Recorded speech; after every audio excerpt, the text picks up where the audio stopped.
sat in the courtroom holding a 2-month-old baby wearing the only professional dress she still owned. Her husband was offering her a leaky beach cottage and pocket change out of a $2.1 billion shipping empire. He had served You her expect divorce us to believe papers at her this? own I baby told the shower. truth. He Order. had Let's stick to canceled the her health facts. insurance He's being while she was 8 honest, months is he? pregnant.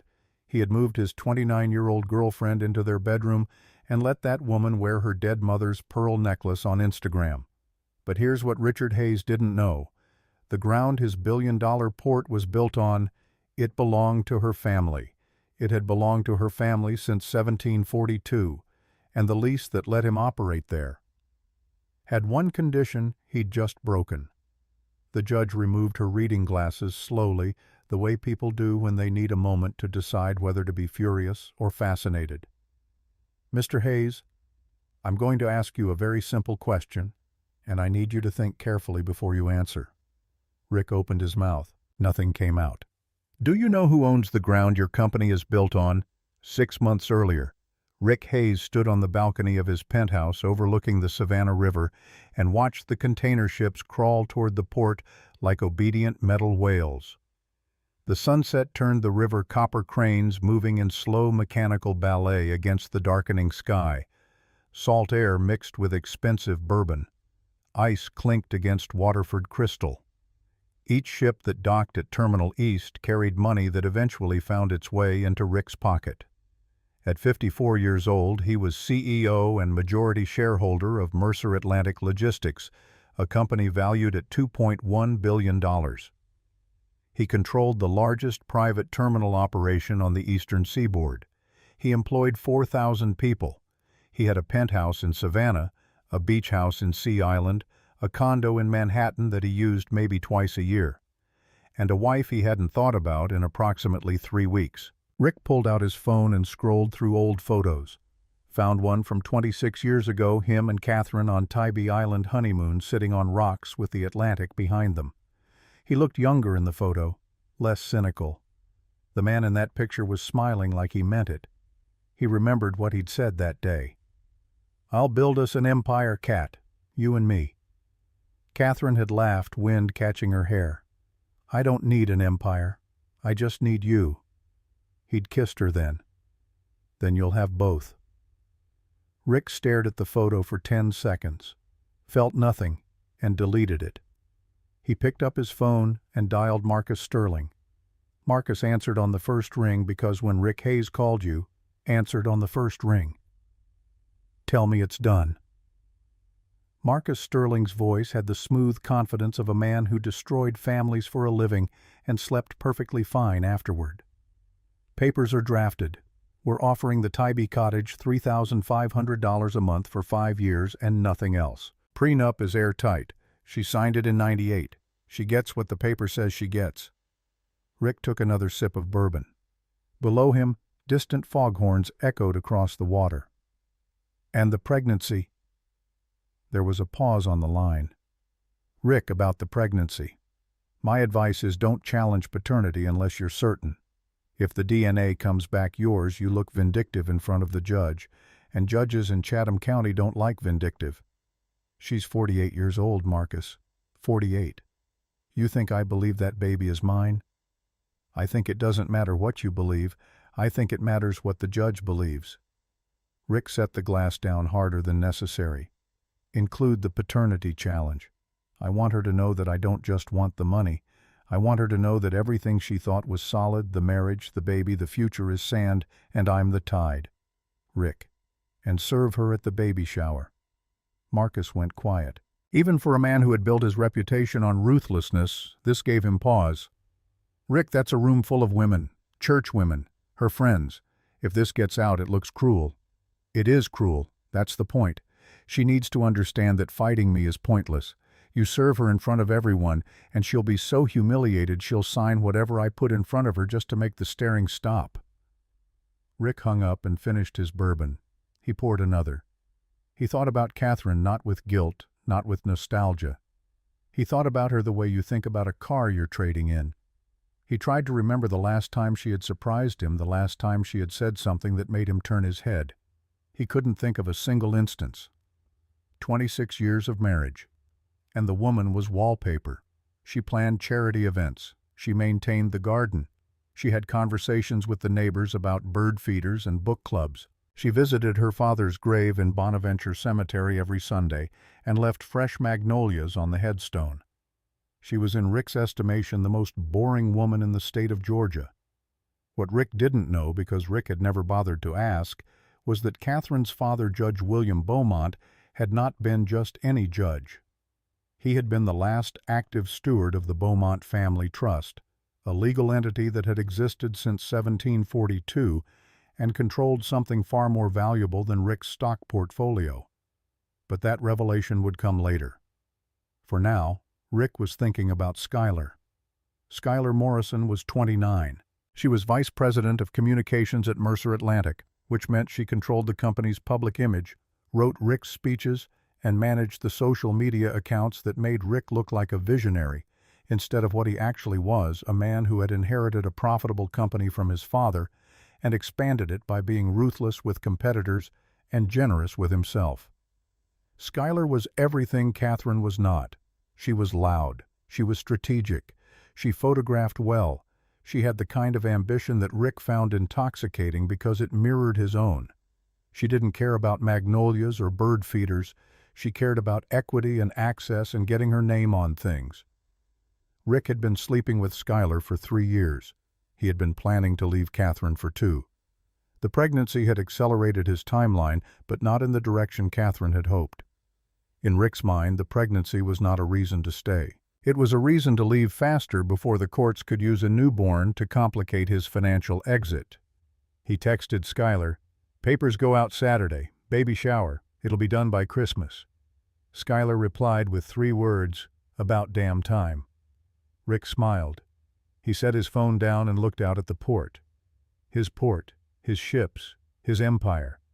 He had no idea that the ground beneath all of it belonged to the woman he was about to throw away. 2 weeks before the baby shower, Rick had called his insurance broker and canceled Catherine's health coverage. He didn't tell her. He framed it internally as a cost-saving measure, shifting her off the company plan before the divorce made it legally complicated. But the truth was simpler and uglier than that. He wanted her to feel the ground shift. He wanted her to go to her next doctor's appointment and feel the specific terror of being told your card doesn't work. She was 5 months pregnant, high risk, 48 years old with elevated blood pressure, and a doctor who had told her in no uncertain terms that stress could end this pregnancy. Rick knew all of this. He canceled the insurance anyway. Catherine Beaumont Hayes was 48 years old and 5 months pregnant with a baby girl she had started calling Elizabeth in her mind, though she hadn't shared the name with Rick yet. There didn't seem to be a point. Rick had stopped asking questions about the pregnancy around month 3. She spent her days the way she had spent them for 26 years, organizing charity events, maintaining the garden at the Savannah Mansion, attending women's ministry meetings at Grace Community Church. On Sundays, she drove to Bonaventure Cemetery and placed fresh magnolias on her father's grave. The headstone was simple granite with an inscription that had puzzled her since childhood, "The land remembers." It was the Beaumont family motto, though Catherine had never fully understood what it meant. Her father had tried to explain it once years ago, but Rick had been there and had cut him off mid-sentence. "Judge, please, you're boring everyone with old Beaumont family nonsense." Her father had smiled tightly, patted Catherine's hand, and changed the subject. He never brought it up again. Catherine stood at the headstone now 5 months pregnant, adjusting the flowers in the bronze vase. The March wind was cool, but not cold. Spanish moss hung from the live oaks like curtains, and somewhere in the distance a cardinal called. She placed her hand on the granite, felt the carved letters under her palm. "I wish you were here, Daddy. I wish you could tell me what to do." But Judge William Beaumont had been dead for 3 years, and Catherine was on her own. She drove back to the mansion in her 6-year-old sedan, the one Rick had bought her because it was practical and safe and appropriate for a woman her age. She pulled into the circular driveway and saw Rick's Tesla in the garage, which meant he was home early. Unusual. She walked into the kitchen and found him standing at the counter scrolling through his phone. "You're home." He didn't look up. "I live here." I meant early. Meeting got canceled. He set the phone down and finally looked at her, his gaze landing somewhere around her midsection. How's the baby? She's good, strong heartbeat at the last appointment. The doctor confirmed. It's a girl. Rick nodded, once expression blank, and picked his phone back up. That's nice. Catherine waited for more. There wasn't more. She walked upstairs to the bedroom they no longer shared. Rick had moved into the guest suite 6 months ago, citing her snoring, though Catherine didn't snore, and changed into comfortable clothes. Then she went to the garage. In the back corner behind the holiday decorations and old paint cans was a filing cabinet. Catherine had moved it there years ago, ostensibly to clear space in Rick's home office. What she hadn't told Rick was what the cabinet contained. 26 years of Mercer Atlantic financial reports. Every month Rick threw his copies in the recycling bin. And every month Catherine retrieved them, read them cover to cover, and filed them chronologically. She had started doing this in 1999, the year after they married, when she realized that Rick talked about his work constantly but never actually explained it. So she decided to teach herself. Catherine had an MBA from Duke. She had worked as a financial analyst for a logistics startup from 1996 to 1998 before she married Rick. She understood supply chains, port operations, revenue models. She knew how to read a balance sheet. She knew what the numbers meant. And over 26 years, she had noticed things. She pulled out the 2023 annual report and flipped to the section on Terminal 4 operations. In the margins, in her own handwriting, was a note in pencil: cargo weights underreported by 8% insurance fraud. She flipped to another page. Another note: Newark third-party contract 12% above market rate. Brother-in-law's company. Another Delaware shell account $14 million balance. Told board it closed 2019. Catherine wasn't just a housewife. She was a silent auditor who had been documenting her husband's financial crimes for a quarter of a century. She didn't know yet what she would do with this information. She just knew on some instinctive level that someday it would matter. She closed the file and put it back in the cabinet. Her lower back ached. The baby was pressing against something that made it hard to stand for long periods. She walked back into the house, made herself chamomile tea, and sat at the kitchen table. Her phone rang. D. Washington. "Girl, you sound tired?" Catherine smiled despite herself. "Hello, D." "Don't hello D me. You been on your feet all day, haven't you? You know what Dr. Foster said about overdoing it?" Dolores Washington, everyone called her D, was 62 years old, a retired clerk from the Chatham County Family Court, and Catherine's closest friend. They had met at church 23 years ago when Catherine was 25 and newly married. Dee had taken one look at Rick Hayes and said quietly, "That man thinks he's the only one in the room." Catherine had laughed it off then. She wasn't laughing now. "I'm fine, Dee. Just got back from the cemetery." "Your daddy's grave? Every Sunday." "I know, baby. I know." There was a pause, and then Dee's voice shifted, became careful. "Cat, I need to ask you something." Catherine's chest tightened. "What? When's the last time Rick took you to a doctor's appointment?" Catherine looked down at her tea. "He's busy." "That's not what I asked." "He hasn't been to any of them, Dee." Another pause, longer this time. "Cat, I'm going to say something and I need you to hear me. A man who won't go to his wife's doctor appointments when she's high risk at 48, that's not a busy man. That's a man who's already gone." Catherine felt the tears come sudden and hot, and she pressed her palm against her eyes to stop them. "I know. You know. I've known for a while." Dee's voice softened. "Oh, honey." They talked for another 20 minutes. Dee told stories about the most ridiculous cases she'd seen in family court, and Catherine laughed, and for a little while the weight lifted. But after she hung up, the weight came back. That night Catherine went to bed alone in the master bedroom.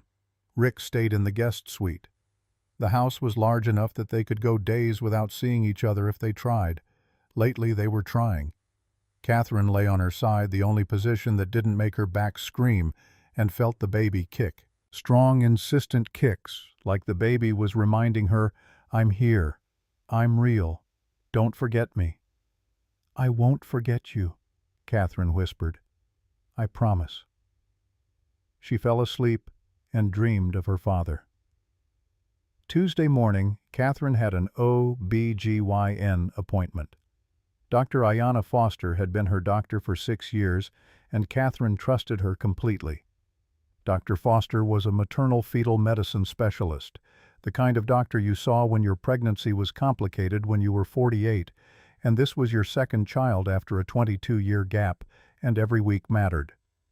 Catherine checked in at the front desk and sat in the waiting room, flipping through a parenting magazine without reading it.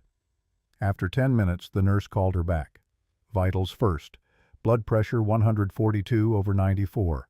High but not dangerous. Weight up 12 pounds since last visit. The nurse made a note and led Catherine to the exam room. "Dr. Foster will be in shortly." Catherine sat on the exam table, the paper crinkling under her, and waited. When Dr. Foster came in, her expression was neutral, but there was something in her eyes, concern. "Catherine, how are you feeling?" "Tired. My back hurts, but the baby's moving a lot, so I think she's okay." Dr. Foster smiled. "Let's check." She squeezed gel onto Catherine's belly and pressed the Doppler against the skin. For a few seconds there was static, then thump, thump, thump, fast and rhythmic. The baby's heartbeat. "There she is," Dr. Foster said. "Strong as ever." Catherine exhaled. "Thank God." Dr. Foster finished the exam, made notes on her tablet, and then sat down on the rolling stool. "Catherine, I need to talk to you about something." Catherine's stomach dropped. "Is the baby okay?" "The baby's fine. It's not that." Dr. Foster hesitated, and that hesitation told Catherine everything she needed to know before the words came out. "Your insurance policy is showing as terminated in our system." The room tilted. "That's impossible. I'm on my husband's company plan." Dr. Foster's face was kind but firm. "The policy was canceled last Friday. I'm so sorry." Catherine's hands started to shake. She folded them in her lap to make them stop. "What does that mean?" "It means we can absolutely continue emergency care. That's not an issue. But for the ongoing monitoring program, the bed rest protocol, the follow-up appointments, the high-risk management, those would need to be covered out of pocket or through another insurance plan." "How much is the monitoring program?" $14,000. Catherine had $2,200 in her savings account. She sat in the parking lot for 20 minutes after the appointment, staring at the steering wheel. Her phone was in her hand. She pulled up her banking app. Confirmed $2,200. That was everything she had in her name. Everything else, the credit cards, the investment accounts, the checking, was in Rick's name or joint accounts he controlled. She tried to do the math. $14,000 for monitoring. Maybe another $30,000 for delivery if there were complications. She couldn't cover it, not even close. Her hands were still shaking when she called Dee. Rick canceled my health insurance." There was a beat of silence. Then, "While you're pregnant." "I'm 5 months along, Dee. High risk. Dr. Foster said stress could end this pregnancy." The silence stretched longer. When Dee finally spoke, her voice had gone very quiet, and that was more frightening than if she'd been shouting. "That man is setting the table. He's preparing to serve you something ugly. You come to my house, tonight. Don't argue." Catherine didn't argue. She drove to Dee's house after dinner, a small 3-bedroom cottage in the historic district with a porch swing and flowers in the window boxes. Dee opened the door before Catherine could knock, took one look at her face, and pulled her inside. "Sit down. I'm making tea." Catherine sat at Dee's kitchen table while Dee moved around the kitchen with the efficiency of someone who had raised 3 boys mostly on her own and had no patience for wasted motion. Chamomile tea. Honey. A plate of shortbread cookies Catherine didn't have the stomach to eat. Dee sat across from her. Tell me everything." Catherine told her. The insurance, the $14,000 monitoring program, the $2,200 in savings, the credit cards in Rick's name, the joint accounts she couldn't access without his signature. Dee listened without interrupting. When Catherine finished, Dee stared at the wall for a long moment. "Cat, do you have a lawyer?" "No." "We're getting you one." "I can't afford a lawyer, Dee. I can't afford a doctor." "Legal aid. There are programs. We'll figure it out." Dee reached across the table and took Catherine's hands. "But first you need to understand something. This man, your husband, is not neglectful. He's methodical. He's building a case. He's isolating you financially, so when he files for divorce you'll have no choice but to take whatever he offers." Catherine's throat tightened. "What am I supposed to do? Right now you breathe. Tomorrow we fight." Saturday came too fast. Dee had spent 2 days preparing her house for Catherine's baby shower. Pink and white streamers hung from the porch. A cake shaped like baby booties sat on the dining table, white frosting with pink ribbons. Folding chairs filled the living room, fresh flowers on every surface. 20 women arrived throughout the morning. Church friends, garden club members, neighbors who had known Catherine for decades. They brought gifts wrapped in pastel paper and stories about their own pregnancies and the kind of generous, uncomplicated love that women give each other when one of them is about to become a mother. Catherine arrived at 11. She was showing now 5 months along, and she moved with the careful deliberateness of a woman who was aware that her body was doing something miraculous and terrifying at the same time. She wore a white cotton dress with small blue flowers on it. She had done her hair, which Dee noticed because Catherine only did her hair when she was trying to convince herself that everything was fine. "Girl, you look beautiful." Catherine hugged her at the door. "Thank you, Dee. This is too much. You didn't have to do all this." "I didn't have to. I wanted to. There's a difference. Now get inside and eat a deviled egg before Martha Richardson eats all of them. That woman has no self-control at a buffet table." Catherine laughed. It was a real laugh, the kind that comes from the belly and makes your eyes crinkle. Dee held on to the sound of that laugh because she wouldn't hear it again for a long time. The shower was going beautifully. Catherine opened gifts. A hand-knitted blanket from the woman who ran the yarn shop on Broughton Street. A set of organic baby wash from Dr. Foster's wife. A children's Bible from the pastor's wife with a note inside that said, "For the little one, may she have her mother's grace." Catherine held each gift like it was made of glass. She said thank you with the earnestness of a woman who had not been treated gently in a long time and was overwhelmed by the kindness. Dee was in the kitchen refilling the punch bowl when she saw a young man walk through the front gate. He was wearing a polo shirt and khakis. He was carrying a manila envelope. He looked uncomfortable. Dee set the punch bowl down. She had worked in family court for 30 years. She knew what a process server looked like the way a farmer knows what a storm cloud looks like.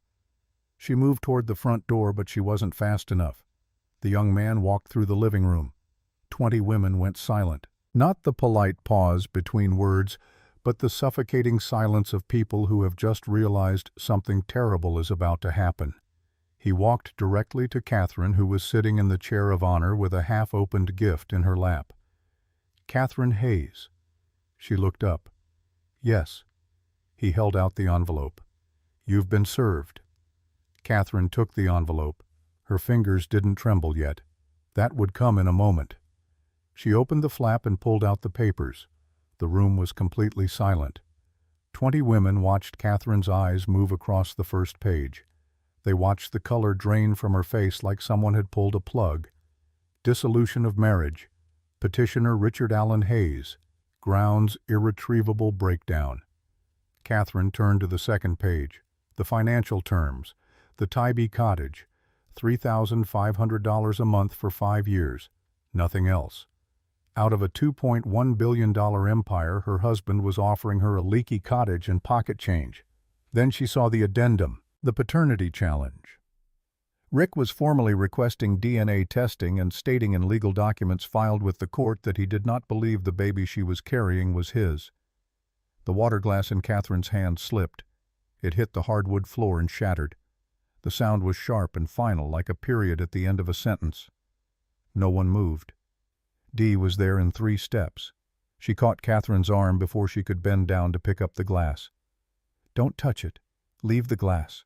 Look at me. Breathe." Catherine looked at Dee. Her eyes were dry, but her face had the expression of someone who has just been told the floor they are standing on is not real. "He sent them here," Catherine whispered. "He sent them to my baby shower." "I know, honey." "He doesn't think the baby is his." Dee's voice was firm. "He knows the baby is his. He's trying to break you. That's a different thing." Catherine looked around the room. 20 women stared back at her. Some had tears in their eyes. Some looked angry. Martha Richardson, who was 74 and had survived 2 bad husbands of her own, was gripping her purse strap like she was preparing to use it as a weapon. Catherine stood up. She straightened her dress. She placed the papers on the chair and walked to the front door with the dignity of a woman who refused to fall apart in front of an audience. She made it to Dee's front porch before her legs gave out. She sat on the steps and put her face in her hands. Dee sat beside her. She didn't say anything. She just put her arm around Catherine's shoulders and held her while the baby shower continued without them, the sounds of awkward conversation drifting through the screen door like music from another world. "What am I going to do?" Dee's voice was steady. "Right now you're going to breathe. Then you are going to eat something because that baby needs food even if you don't feel like eating. And then tomorrow we are going to find you a lawyer." "I can't afford a lawyer. He canceled my credit cards last week. I have $2,200 in my savings account." Dee's jaw tightened. "He canceled your cards. And my health insurance, while I'm pregnant." Dee was quiet for a long time.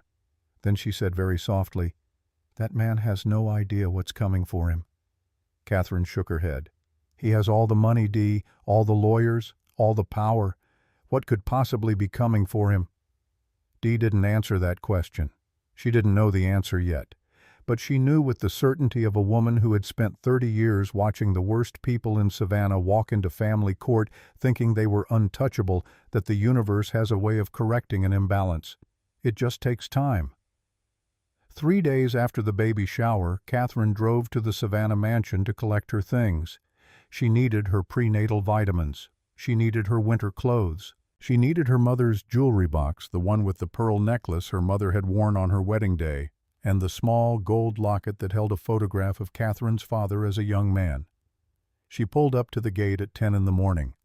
She entered the code she had used for 20 years. The keypad beeped red. Access denied. She tried again. Red again. A security guard she had never seen before walked toward her car.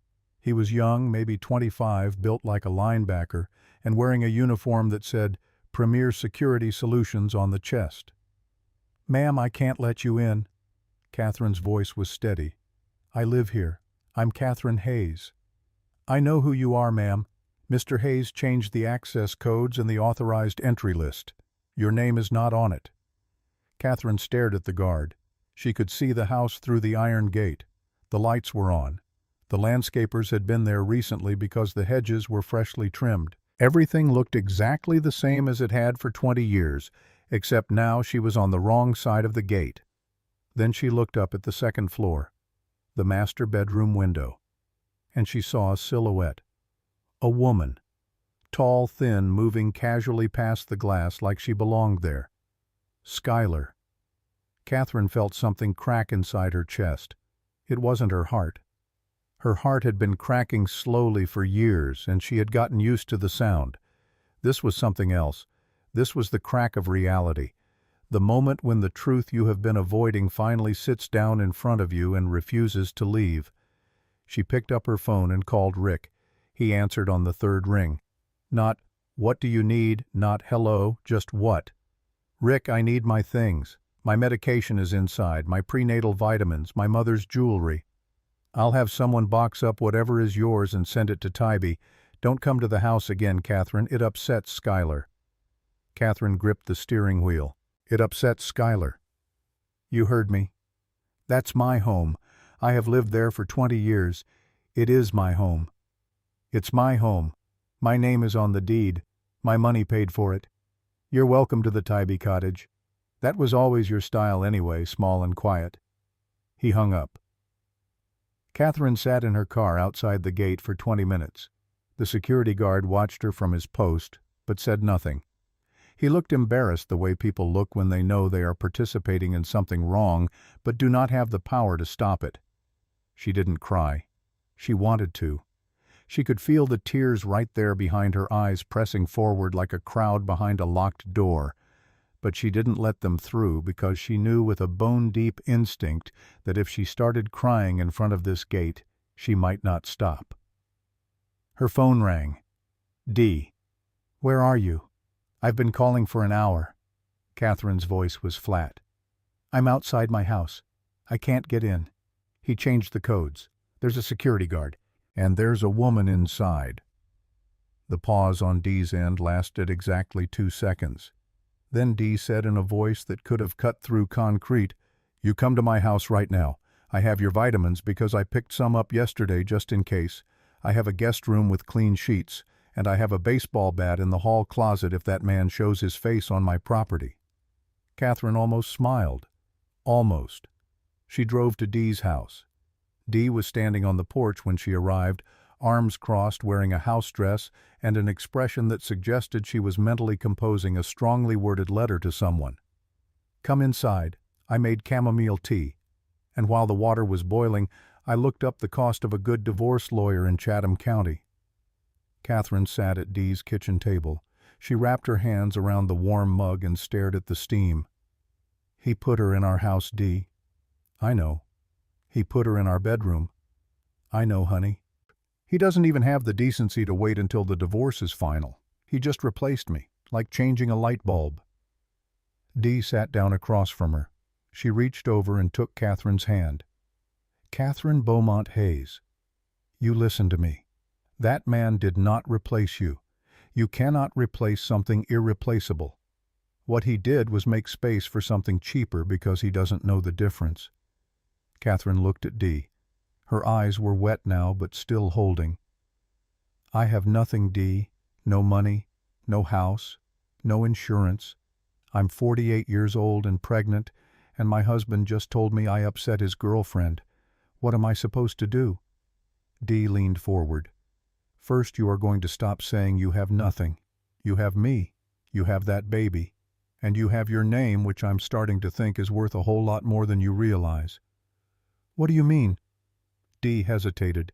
She was thinking about something.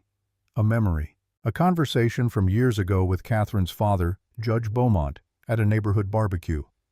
The old judge had been drinking sweet tea and watching Catherine and Rick from across the yard. He had turned to Dee and said something strange.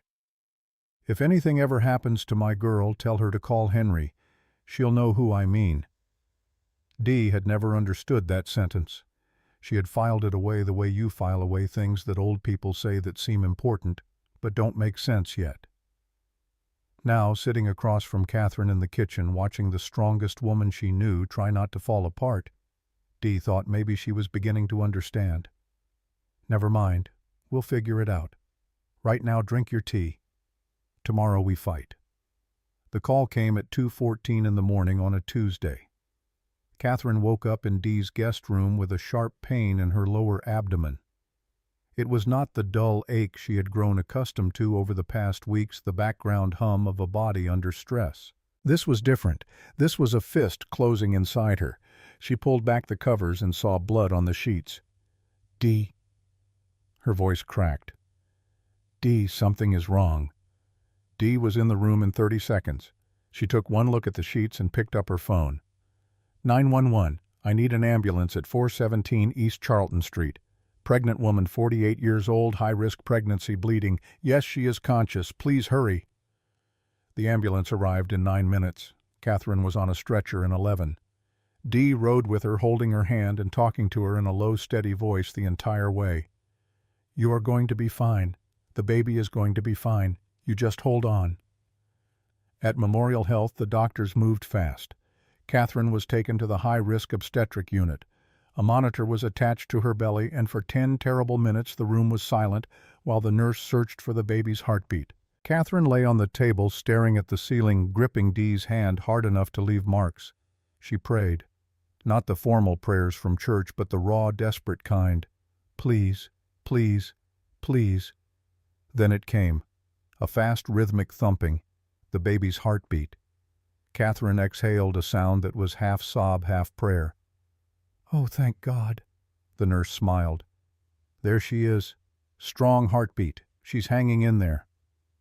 The doctor came in 20 minutes later. Dr. Ayanna Foster, the same maternal-fetal medicine specialist who had been managing Catherine's care, had the calm demeanor of someone who dealt with emergencies for a living and the direct communication style of someone who did not believe in sugarcoating. "Catherine, your blood pressure is dangerously high. The bleeding was caused by a partial placental abruption, likely triggered by sustained stress." Catherine's chest tightened. "Is the baby okay?" "The baby's heartbeat is strong right now. But I'm being very honest with you. If your stress levels don't decrease significantly, we are looking at preterm labor or worse. Do you understand? What do I need to do? Bed rest, monitoring, no emotional upheaval. I need your body to believe it's safe even if your life is telling it otherwise." Catherine nodded. She stared at the ceiling. The fluorescent lights buzzed overhead. Then the nurse came back in. She looked uncomfortable. "Mrs. Hayes, I'm so sorry. I need to talk to you about your insurance." Catherine's stomach dropped. "What about it?" "It's showing as terminated in our system. We can absolutely continue emergency care, that's not an issue. But for the ongoing monitoring program, the bed rest protocol, the follow-up appointments, those would need to be covered out of pocket or through another plan." "How much is the monitoring program?" $14,000. Catherine closed her eyes. She had $2,200 in her savings account. Dee, who had been standing in the corner trying to be invisible, stepped forward. "Is there a payment plan? Is there Medicaid? What are the options?" "We can connect you with our financial counselor in the morning. There are programs. It just takes time to process." Time. Catherine didn't have time. She had a baby pressing against a damaged placenta and a husband who had canceled her insurance while she was pregnant. After the nurse left, Catherine did something she didn't want to do, something Dee begged her not to do. She called Rick. He answered on the fourth ring. His voice was groggy. It was 3 in the morning. "Catherine, do you know what time it is?" "Rick, I'm at Memorial. The baby is in danger. There are complications. The doctor says I need monitoring, but my insurance is canceled and I can't." His voice sharpened. "Catherine, my lawyer told me not to talk to you directly. Whatever you need, tell Marcus." "I'm not talking to your lawyer at 3 in the morning about our child's life. I'm talking to you, your wife, the mother of your baby." "If it's my baby." Catherine's hand tightened on the phone. "You know it's yours, Rick." "I don't know anything until the DNA test says so.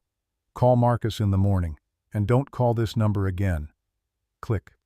Catherine placed the phone on the bed. She stared at the ceiling. The monitor beeped steadily, marking her baby's heartbeat like a tiny clock counting down. Dee pulled a chair next to the bed and sat down. She didn't say anything about the phone call. She didn't say, "I told you not to call." She just sat there. "He wants me to break," Catherine whispered. "I know. I think it's working." Dee was quiet for a long time. Then she leaned forward. "Catherine, you listen to me. You are not going to break. You know why, because that baby cannot afford for you to break. She needs you to be her foundation right now. Everything else, the money, the house, that worthless man, all of that is noise. The only real thing in your life right now is that heartbeat on that monitor. You hear it." Catherine listened. Thump, thump, thump. Fast and sure and alive. "That's your daughter telling you to hold on. So you hold on." Dee made calls the next morning. She called every legal aid office in Chatham County. She called the Georgia Legal Services Program. She called a woman she knew from her years working at the courthouse, a paralegal named Rosa, who knew every family law attorney in the city. Rosa came through. She connected Catherine with a legal aid attorney named James Park, who specialized in emergency family court motions. James was 35, Asian American, overworked, underpaid, and genuinely angry when he heard the details of Catherine's case. "He canceled your insurance while you're pregnant, high risk at 48. Catherine nodded. James's jaw tightened. "That's not just cruel. That's reckless endangerment. We file an emergency motion today." Within 72 hours, James filed an emergency motion for temporary spousal support and insurance reinstatement. The hearing was set for the following Monday. Rick's lawyer, Marcus Sterling, showed up expecting a formality. He brought a junior associate and a binder full of prenuptial documentation. He did not bring any humility. Judge Patricia Harden read the motion. She looked at the medical records. She looked at the insurance cancellation date. She looked at Catherine, who was sitting in a wheelchair because her doctor had forbidden her from walking more than 50 steps. "Mr. Sterling, your client canceled his pregnant wife's health insurance. Is that correct?" Marcus's voice was smooth. "My client made a financial decision regarding his company benefit plan." "That's not what I asked. Is that correct?" Marcus paused. "Yes, Your Honor." Judge Harden's expression didn't change, but something in her eyes went very cold. "And your client is aware that Georgia law requires the maintenance of the status quo on health benefits during a pending divorce." "We were not yet in a pending divorce at the time of the cancellation, Your Honor. The papers had not been served." "The papers were served 4 days later, Mr. Sterling. 4 days. Your client canceled the insurance on a Tuesday and served the papers on a Saturday. Are you telling me that was a coincidence?" Marcus did not answer. The judge granted the motion. Rick was ordered to pay $8,000 per month in temporary support, reinstate Catherine's health insurance immediately, and maintain the status quo on all marital assets pending the final hearing. Catherine cried in the courthouse hallway. Dee held her and said, "See, the system works when you make it work." For 2 weeks things stabilized. The insurance was reinstated. Catherine got the monitoring she needed. The baby's heartbeat stayed strong. The bleeding stopped. Catherine was moved from the hospital to bed rest at Dee's house, where Dee enforced the doctor's orders with military precision. "You're not getting up to do the dishes. You're not getting up to fold laundry. You're getting up to use the bathroom. That's it. I have been waiting 62 years for a valid excuse to boss someone around in my own house, and you are not taking this from me." Catherine smiled. A real smile. For the first time in weeks, she felt like maybe she would survive this. Then the counter-motion arrived.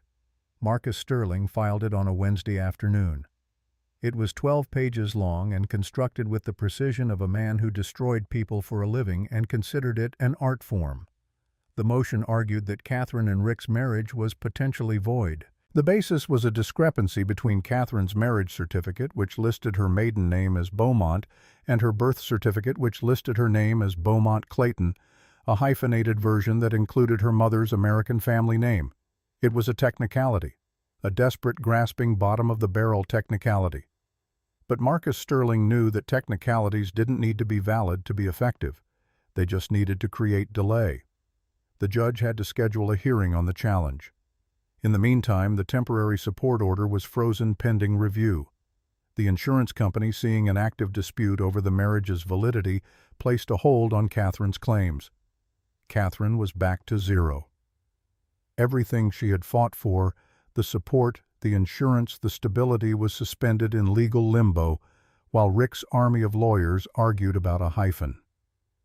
She sat on Dee's couch with the legal documents in her lap, staring at the wall. "He's never going to stop. Every time I take a step forward, he kicks the ground out from under me." Dee sat down next to her. She was quiet for a moment.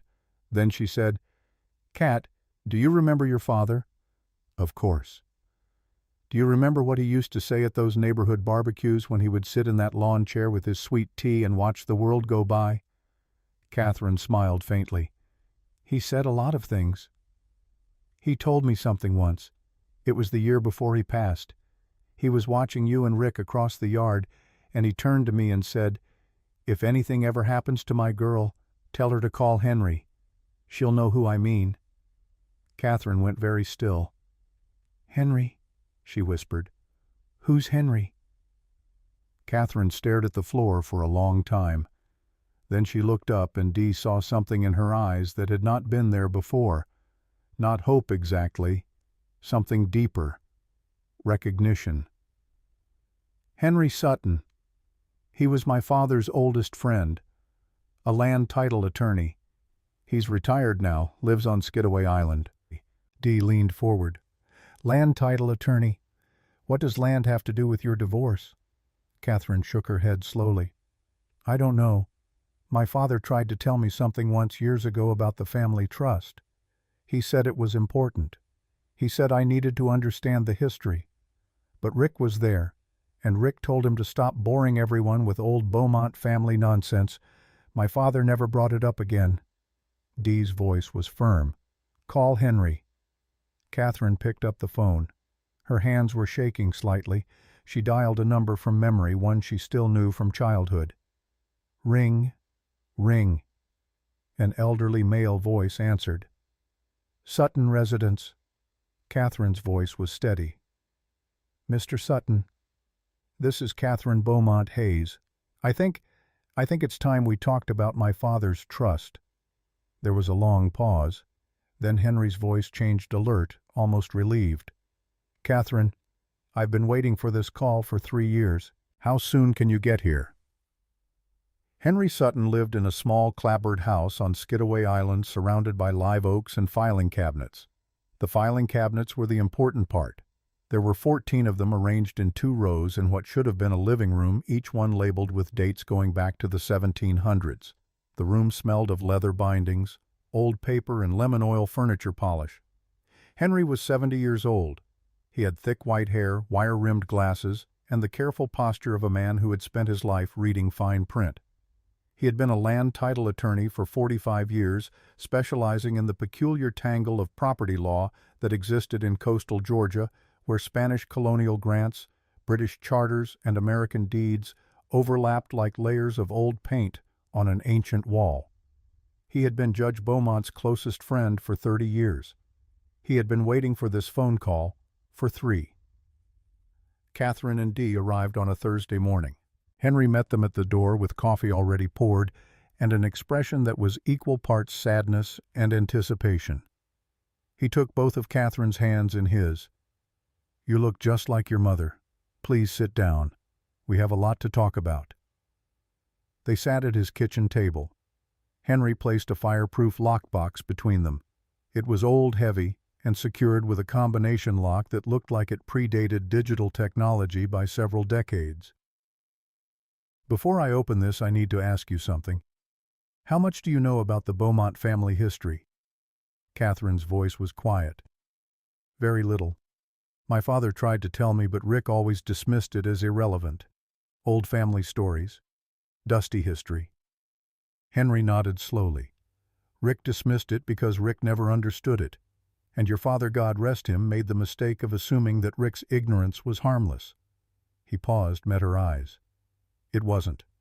He opened the lockbox. Inside, wrapped in acid-free tissue paper, were 3 documents. The first was a land survey, hand-drawn on heavy paper, dated 1742. It showed the coastal marshland around the Savannah River with precise measurements and notations in both English and Spanish. Catherine could make out landmarks that still existed: the bend in the river, the tidal creeks, the high ground where downtown Savannah now stood. The second was a formal land grant written in elaborate script on parchment bearing the seal of the colony of Georgia under the Oglethorpe Charter. It granted 4,200 acres of tidal marshland port access land and riverfront property to one Francis Beaumont and his direct descendants in perpetuity. The date read August 12, 1742. The third was a trust document updated most recently in 2003, establishing the Beaumont Family Trust as the legal holder of the original grant land and specifying the terms under which the land could be leased to commercial entities. Henry let Catherine read each document in silence. Dee peered over her shoulder, her eyes getting wider with each page. When Catherine looked up, Henry was watching her carefully. The land your husband's company is built on Terminal East, the dry docks, the Mercer Atlantic headquarters, the warehousing district, all of it sits on Beaumont family land. His voice was steady, the way it probably had been in courtrooms for 4 decades. It has been Beaumont family land since before Georgia was a state. Catherine's hands stilled on the parchment. That's impossible. Rick owns that land. He has the deed. Rick has a ground lease. Henry pulled the trust document closer, turned to a marked page. A 99-year ground lease signed in 2003 that allows Mercer Atlantic Logistics to operate on Beaumont Trust land. Your father structured the lease himself. He put on his reading glasses and opened the trust document to a section highlighted in yellow. Section 12, paragraph C. The lease shall remain valid and in force, subject to annual written consent from the current Beaumont family heir. In the event consent is revoked, or in the event the lessee breaches the good faith covenant through infidelity or abandonment, the lease shall terminate, and all reversionary interest shall return to the Beaumont family trust. The kitchen was silent except for the ticking of a clock on the wall. Catherine's voice came out barely above a whisper. My father put that clause in the lease. He did. He told me he hoped it would never matter. He hoped Rick would be a good husband. Henry removed his glasses, set them on the table. But your father was a judge, Catherine. He spent his career watching powerful men behave badly. He wanted to make sure that if Rick ever tried to discard you, the ground would discard him right back. Dee, who had been uncharacteristically silent for the past 10 minutes, finally spoke. Lord have mercy. Henry's expression softened into something that might have been a smile. Your father also told me something else, Catherine. He said that when the time came I should remind you of what the Beaumont family motto has been for 280 years. What is it? The land remembers. Catherine stared at the documents on the table. She thought about the baby shower. She thought about the locked gate. She thought about the hospital. She thought about the blood on the sheets and the insurance that wasn't there and the man who had told her on the phone at 3 a.m. that he didn't believe their baby was his. Henry, what do I need to do? You need to do nothing yet.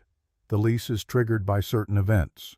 As long as you're still married, Rick has the right to operate under the existing terms. But the moment the divorce is final, or the moment you choose to act, the mechanism activates. Catherine processed this, one hand moving unconsciously to her belly.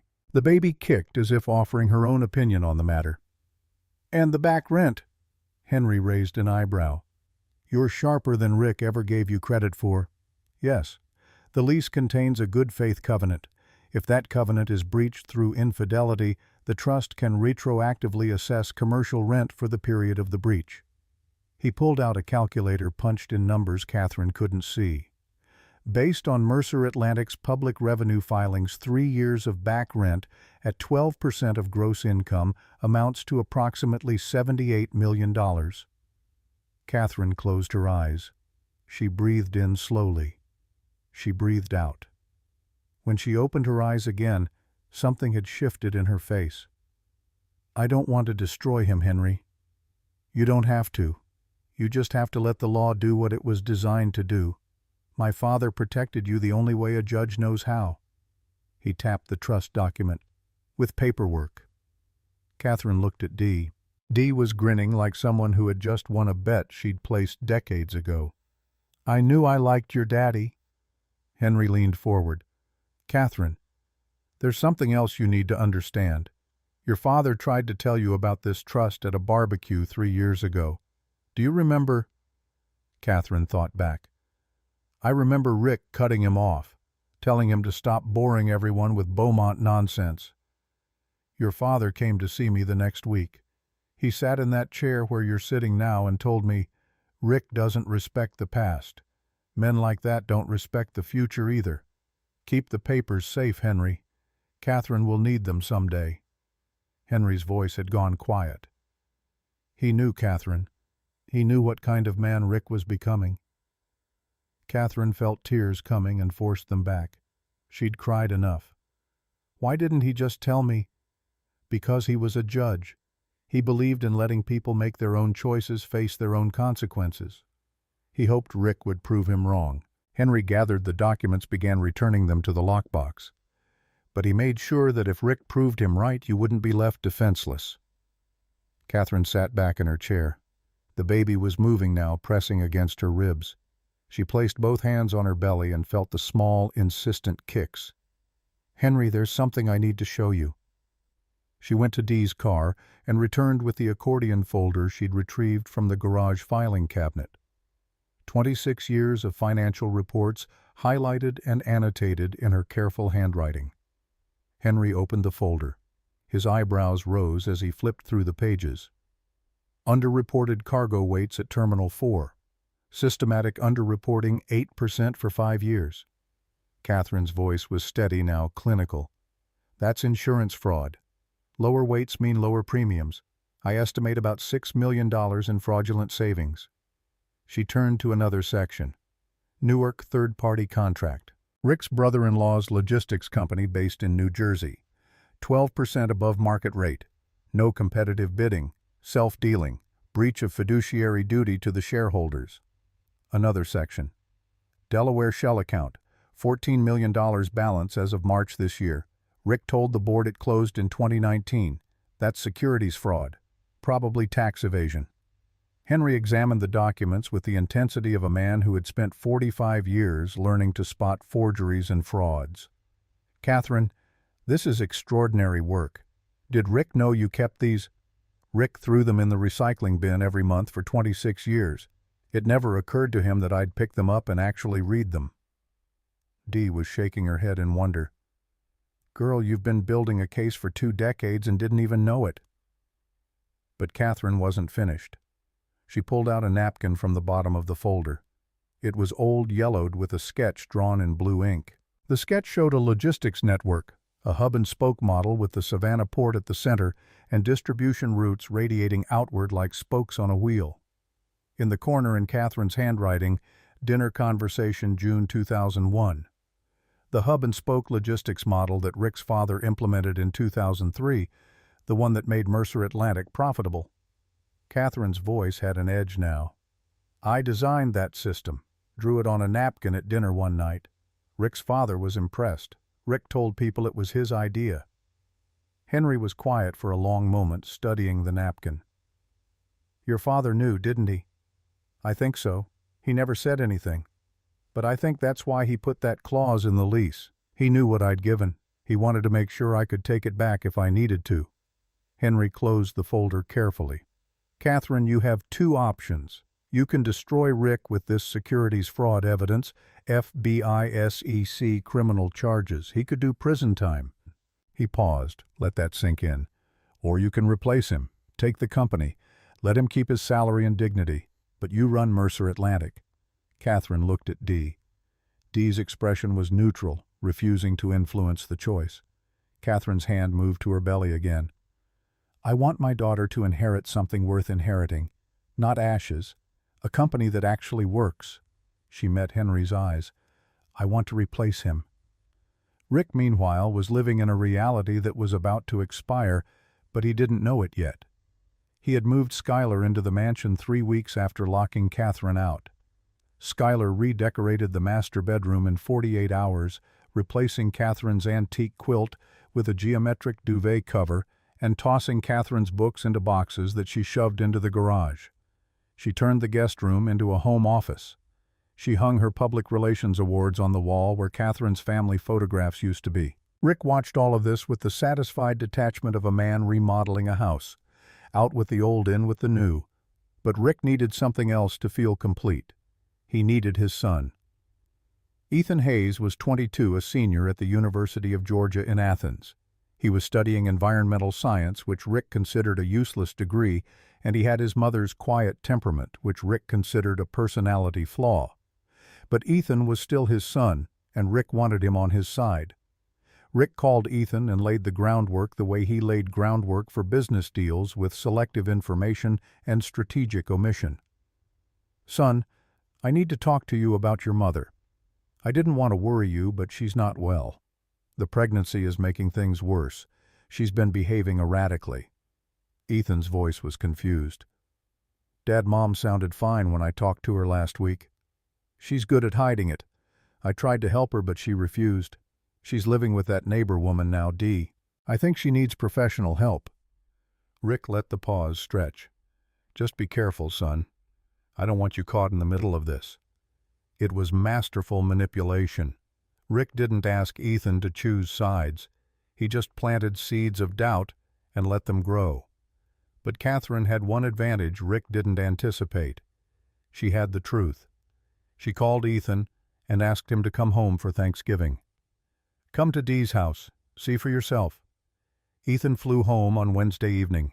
He walked into Dee's kitchen on Thanksgiving morning and found his mother standing at the counter 7 months pregnant peeling sweet potatoes. She was wearing an apron over a maternity dress. Her hair was pulled back in a simple ponytail. She looked tired but sane. She looked like his mom. "Hi, baby." Ethan crossed the kitchen and hugged her, carefully mindful of her belly. He pulled back and looked at her. Really looked at her. "Dad told me you were making the pregnancy up, that you weren't really—" He couldn't finish the sentence. Catherine placed her hand on her very visible, very real pregnant belly. "Does this look made up to you?" Ethan's face crumbled. "I'm so sorry. I should have come sooner. I should have called more."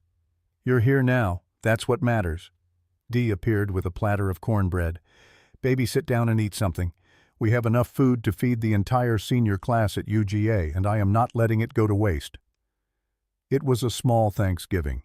Just the three of them at Dee's dining table with turkey and sweet potatoes and green beans and pecan pie and a gratitude that was fragile but real. Ethan told stories about his classes, his thesis on coastal ecosystem restoration.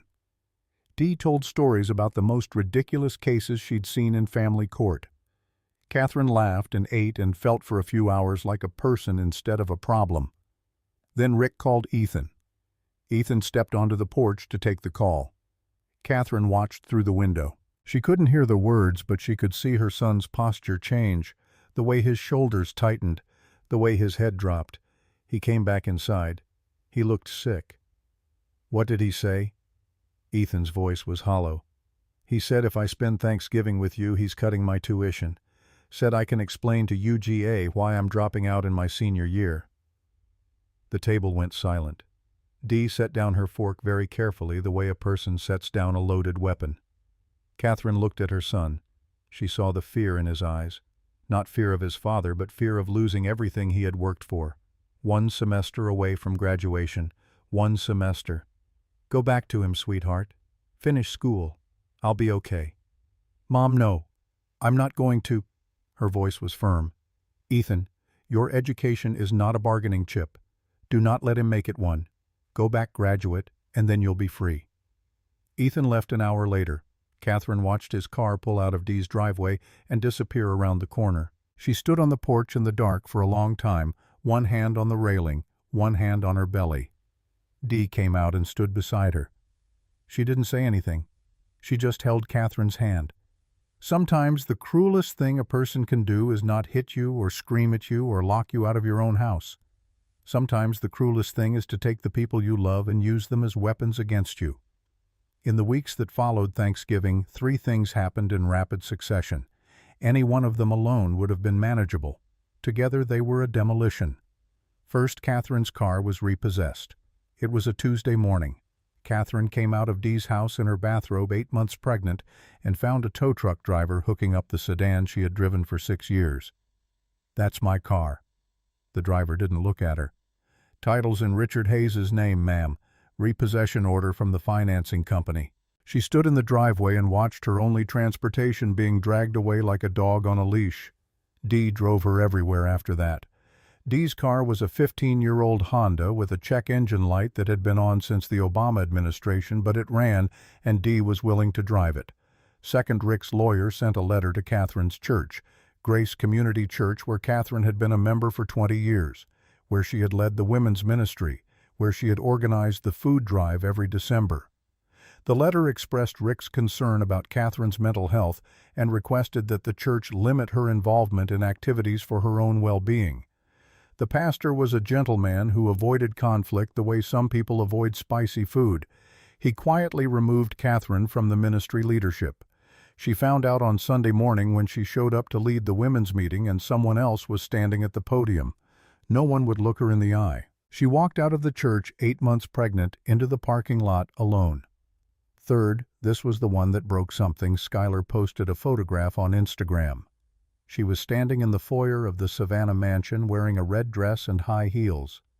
Around her neck, Catherine's mother's pearl necklace, the one Catherine couldn't retrieve when she was locked out, the one that had been in her family for 3 generations.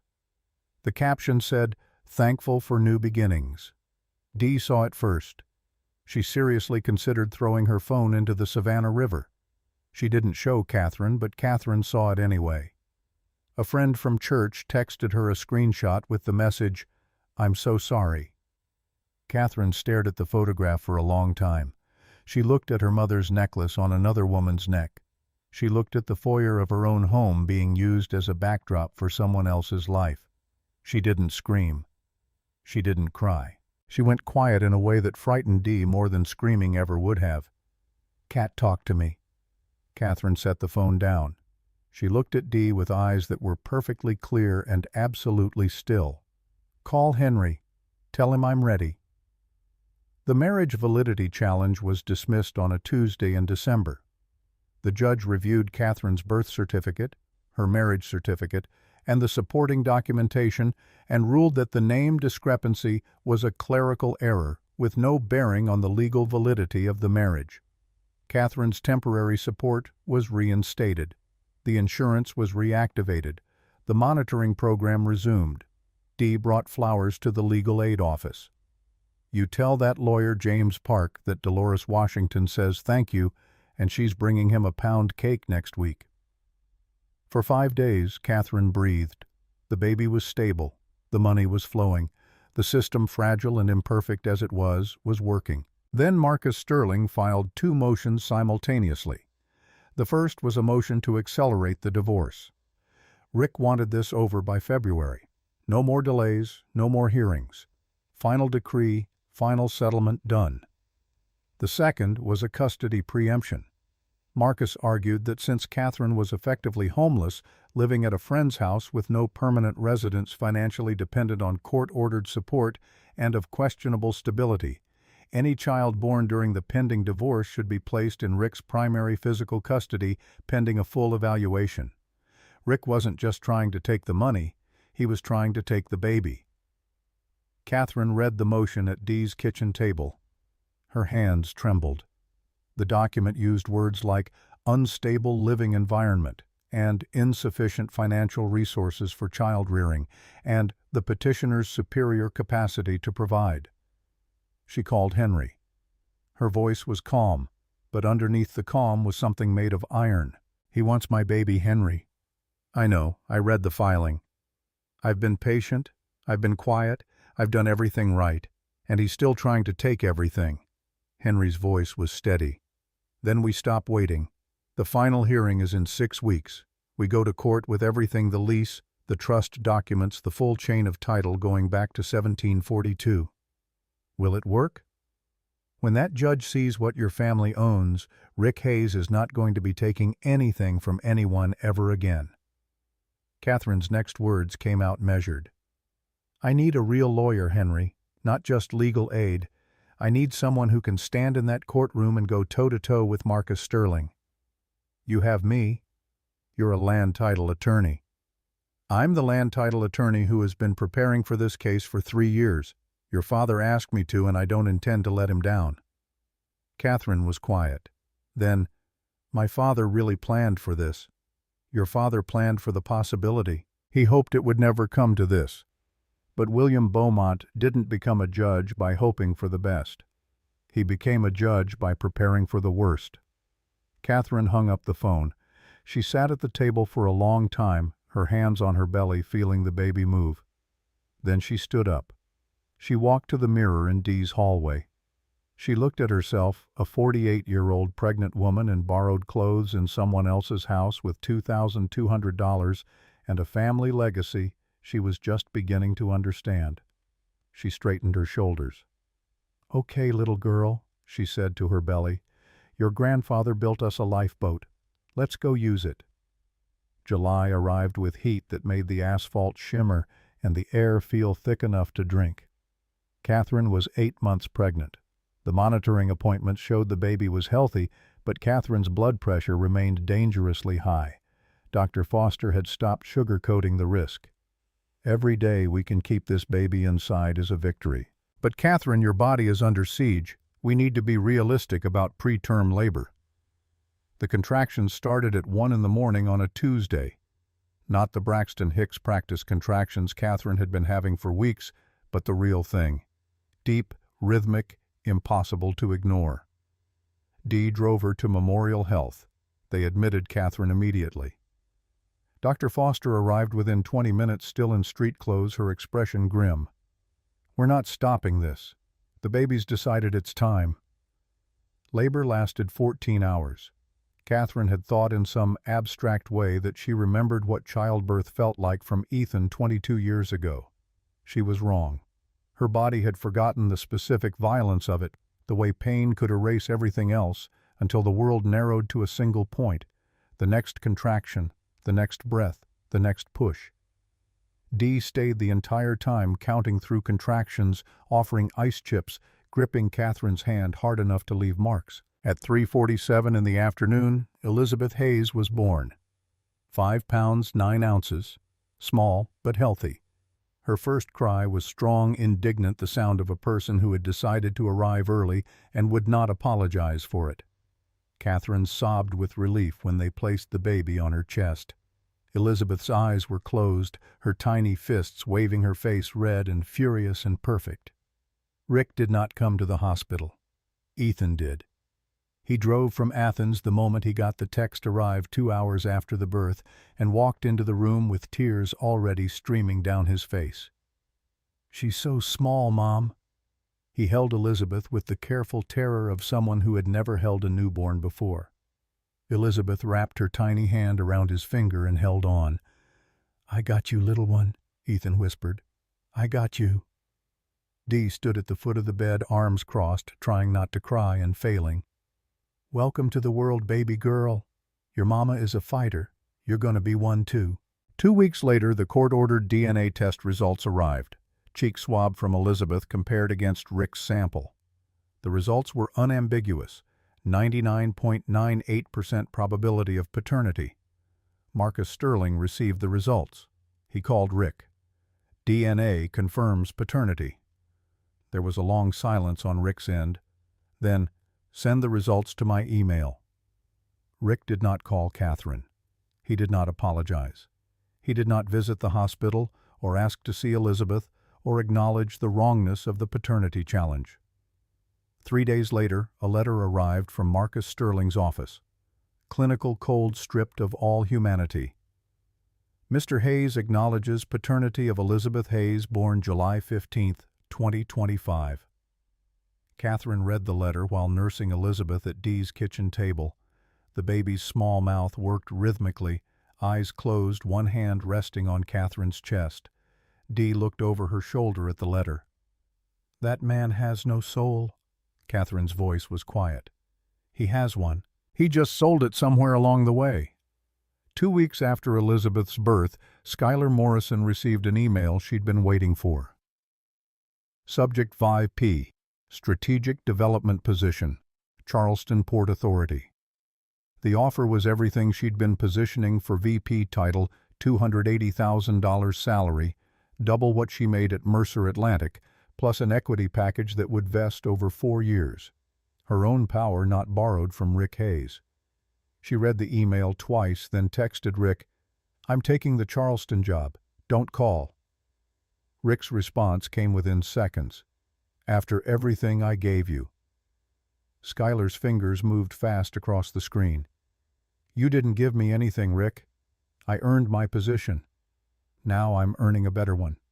We were both using each other. At least I'm honest about it." She blocked his number before he could reply. 2 weeks later, sitting in her new office in Charleston with a view of the Cooper River, Skylar opened her laptop and composed an email. She stared at the blank screen for 10 minutes before she started typing. Subject: No excuse.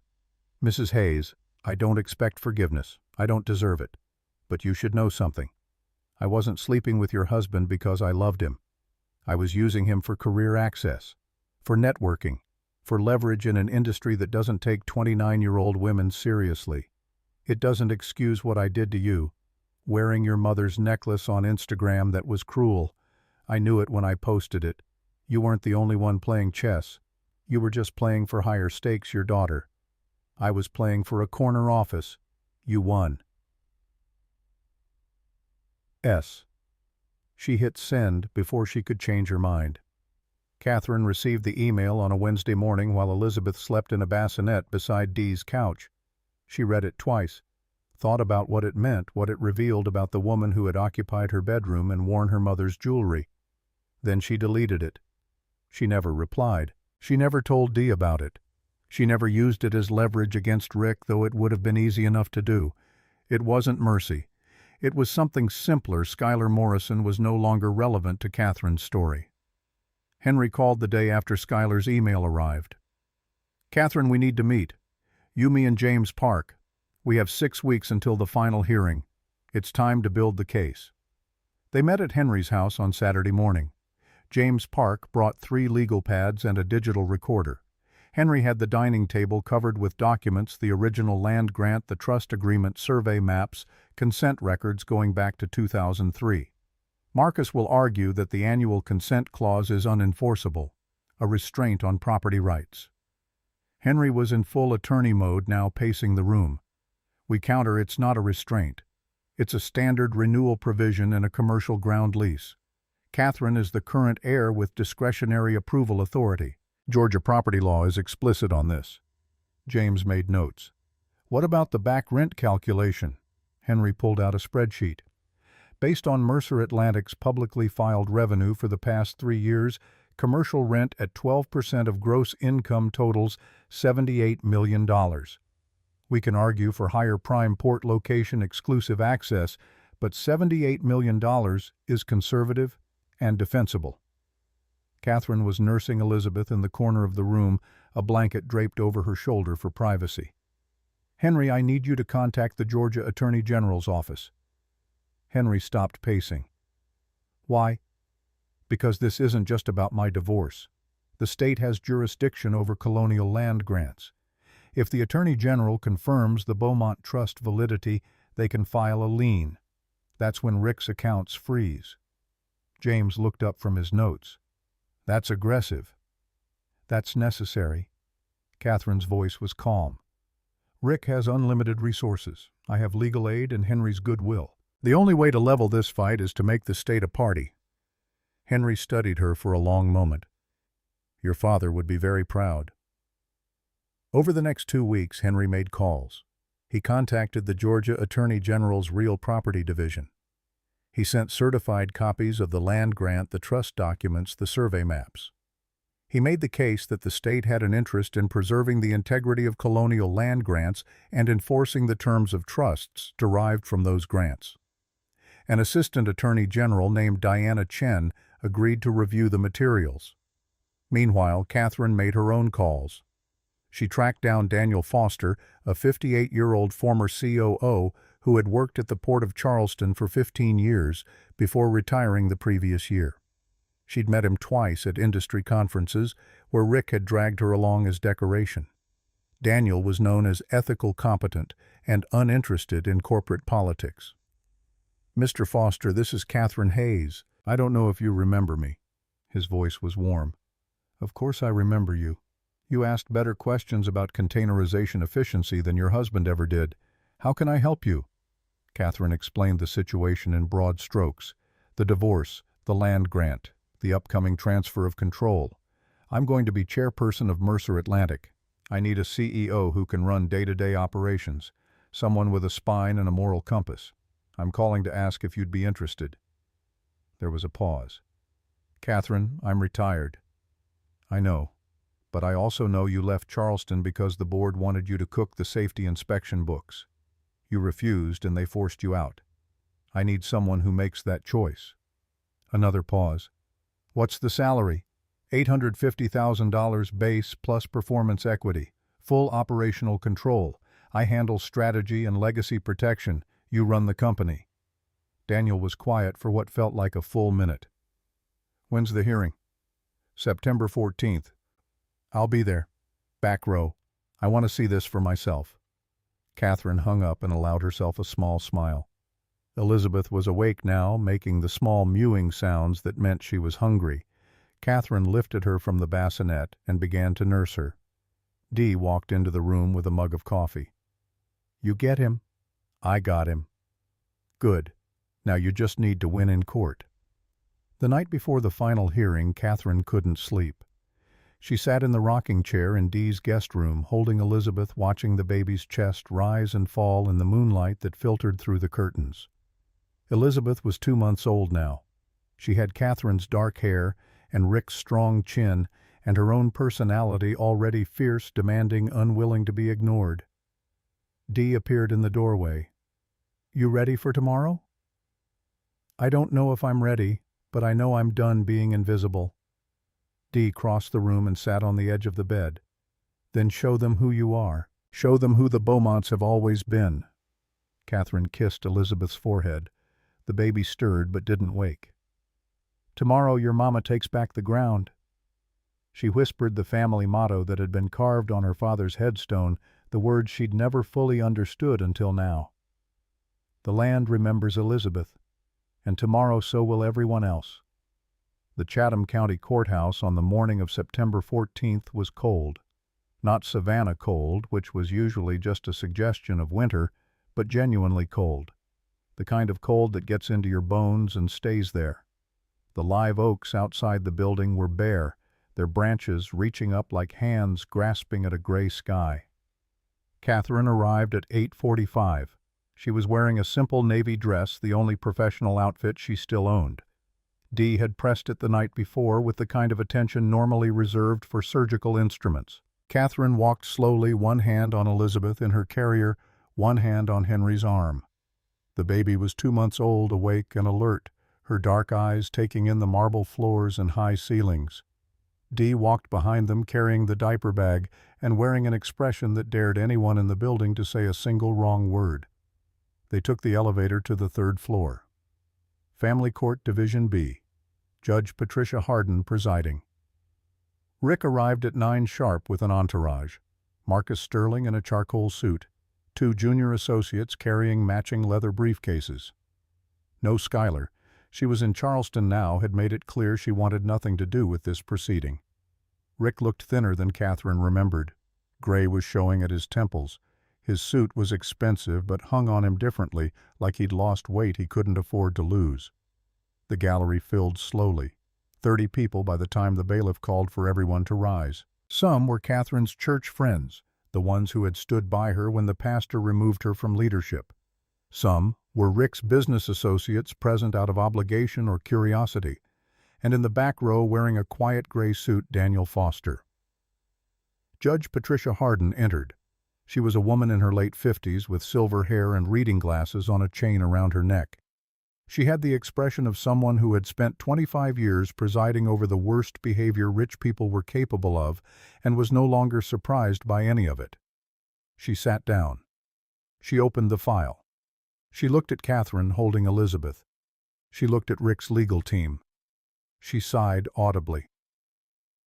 "We are here for the final hearing in the matter of Hayes versus Hayes. This has been a contentious case." She paused, seemed to be choosing her words carefully. "Mr. Sterling, you represent the petitioner. Please proceed."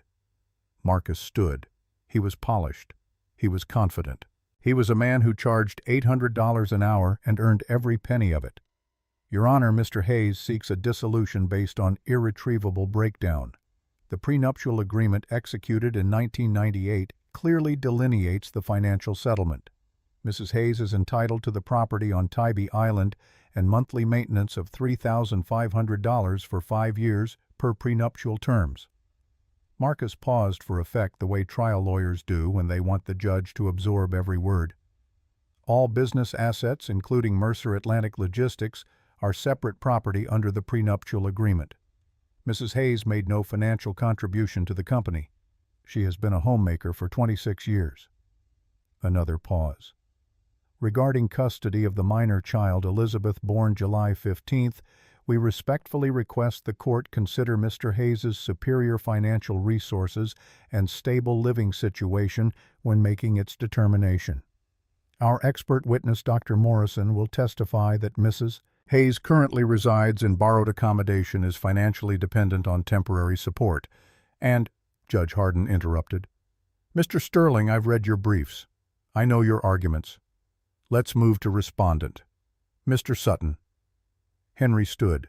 He buttoned his jacket, old but impeccably pressed, and his voice when he spoke was quiet and precise. Your Honor, I note from my filing that I am not a family law attorney. I am a land title attorney. I have practiced in this area for 45 years, and I believe this case is fundamentally about land. Marcus shot to his feet. Objection. This is a divorce proceeding, not a property dispute. Sit down, Mr. Sterling.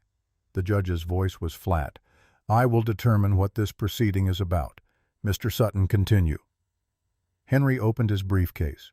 He placed 3 documents on the table, each one protected in a clear archival sleeve. Your Honor, I would like to enter into evidence a land survey dated 1742, a colonial land grant under the Oglethorpe Charter and the governing document of the Beaumont Family Trust, updated 2003. He placed the documents on the table where everyone in the courtroom could see them. Together, these establish that the land on which Mercer Atlantic Logistics operates Terminal East, the dry docks, the corporate headquarters, and all associated port facilities, has been owned by the Beaumont family since before the state of Georgia existed. The courtroom went completely silent. Not the polite silence of a pause between words, but the suffocating silence of 30 people holding their breath at the same time. Henry continued, his voice carrying to every corner of the room.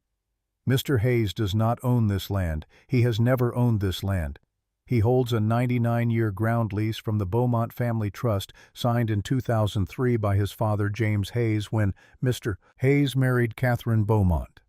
Henry picked up the trust document, turned to a marked page. Section 12, paragraph C. The lease shall remain valid and in force subject to annual written consent from the current Beaumont family heir. He looked up from the document directly at Rick. Judge William Beaumont signed annual consent from 2003 through 2020. When Judge Beaumont passed away, Catherine inherited the heir status. She has the discretionary right to grant or revoke consent at any time. Henry's voice dropped, became almost conversational. In plain English, Your Honor, the moment Catherine revokes consent, Mr. Hayes loses the right to operate on that land. His ships become trespassers. His building becomes an unauthorized structure on private property. His $2.1 billion company ceases to have a legal home. Rick stood so fast his chair scraped backward with a screech that echoed off the courtroom walls. This is insane. His voice cracked on the last word. I have the deed. I built that company. My father... Henry's voice remained calm. Your father signed a ground lease, Mr. Hayes. Page 47, Section 12, the annual consent clause. Did you read the lease when you inherited the company? Rick turned to Marcus, his face the color of old milk. You told me I owned that land. Marcus was typing frantically on his laptop, his professional composure finally cracking. Rick, the root title. It's not ours. It's never been ours. You never checked. Nobody checks colonial-era root titles, Rick. Standard practice in commercial real estate is... Henry interrupted, his voice still maddeningly calm. Standard practice is inadequate when dealing with properties held under original land grants. I checked 3 years ago, when Judge Beaumont asked me to. Judge Hardin leaned forward. Mr. Sutton, you're saying Mrs. Hayes's family has owned this port land since 1742. 4,200 acres granted to Francis Beaumont and his direct descendants in perpetuity, Your Honor. There is a full chain of title documentation, every transfer, every inheritance, every consent agreement unbroken for 283 years. Henry opened another folder. Mr. Hayes's company sits on land his wife's family has owned for nearly 3 centuries. Every dock, every warehouse, every square foot of Terminal East Beaumont land. The courtroom doors opened. A woman walked in, flanked by 2 assistants carrying file boxes. She was tall, wearing a dark suit, moving with the quiet authority of someone who represented the full weight of the state government. Judge Hardin looked up. And you are? Diana Chen, Assistant Attorney General for the State of Georgia Real Property Division, Your Honor. Her voice was crisp, professional. We were notified of a dispute involving a colonial land grant within state jurisdiction. The state has an interest in these proceedings. She placed a document on the judge's bench. The state has reviewed the Beaumont Trust documents. We confirm their validity under Georgia property law and colonial charter provisions. Diana turned to face the courtroom, her gaze sweeping across Rick Marcus and the assembled gallery. Furthermore, the state is filing a lien against Mercer Atlantic Logistics for unpaid ground rent. Marcus was halfway out of his seat. Your Honor, this is highly irregular. Diana's voice cut through his objection like a blade through paper. The lease contains a good faith provision in Section 12, Paragraph D. The Trust's legal team has provided evidence of infidelity by the lessee commencing approximately 3 years ago. Under the terms of the lease, the commercial rent waiver is retroactively voided for the period of the breach. She opened a file folder, pulled out a spreadsheet. Based on Mercer Atlantic Logistics' own publicly reported revenue, the state calculates back rent at 12% of gross income for 3 years. She paused, let the number land. That amounts to approximately $78 million.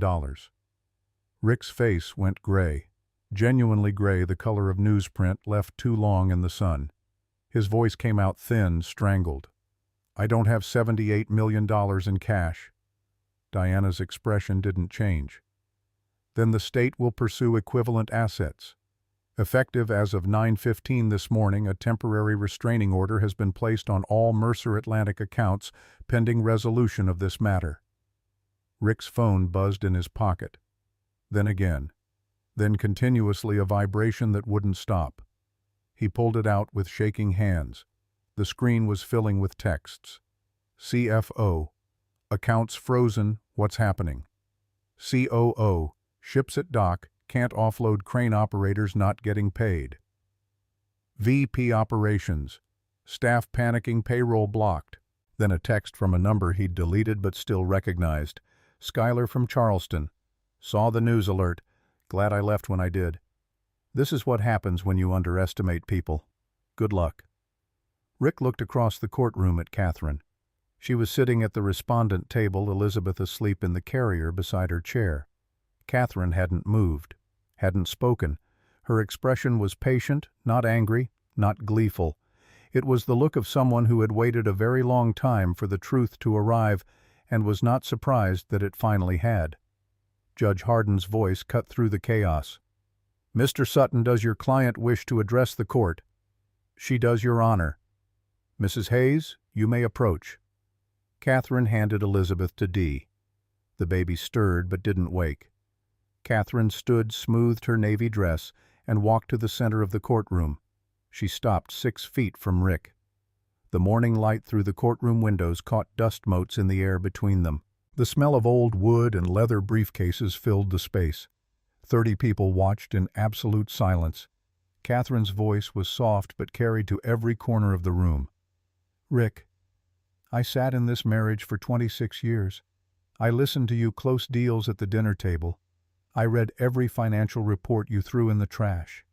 She paused, let that image settle.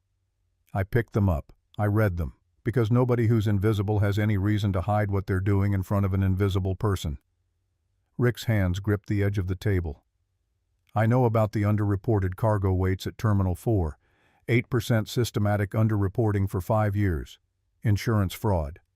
I know about the Newark third-party contract with your brother-in-law's company, 12% above market rate, no competitive bidding, breach of fiduciary duty.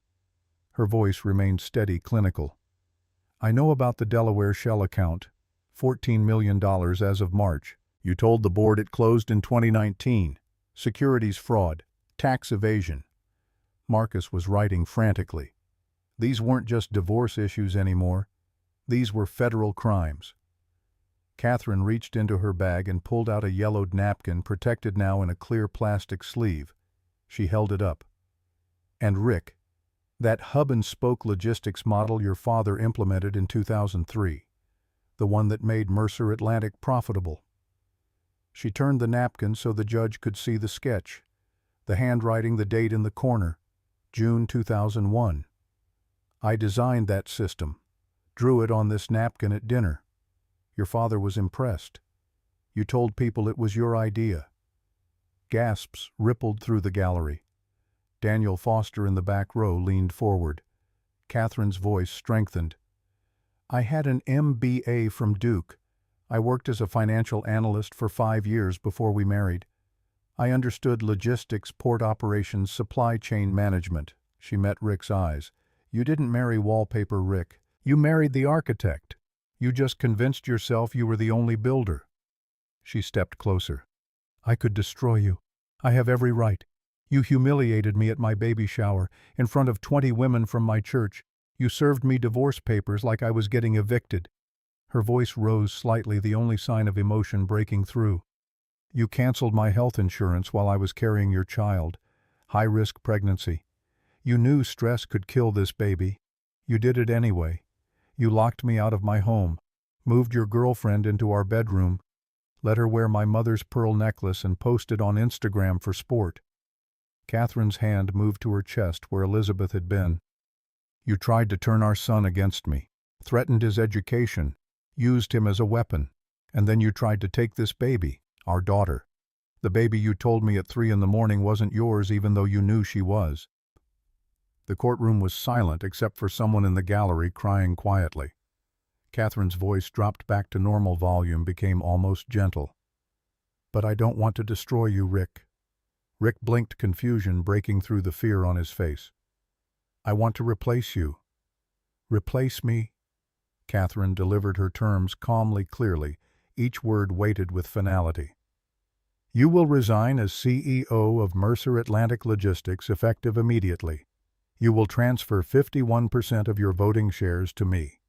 You will vacate the Savannah mansion within 30 days. You will acknowledge paternity of Elizabeth and pay full child support as determined by this court. She paused. Let him absorb the full scope. In exchange, you will retain a non-voting seat on the board of directors. You will keep your annual salary of $250,000. You will keep your pension, your benefits, your reputation.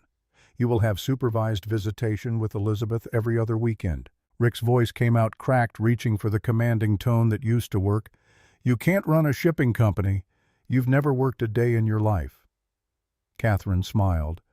It was the first time she had smiled in this courtroom, and it was the kind of smile that rearranges a room.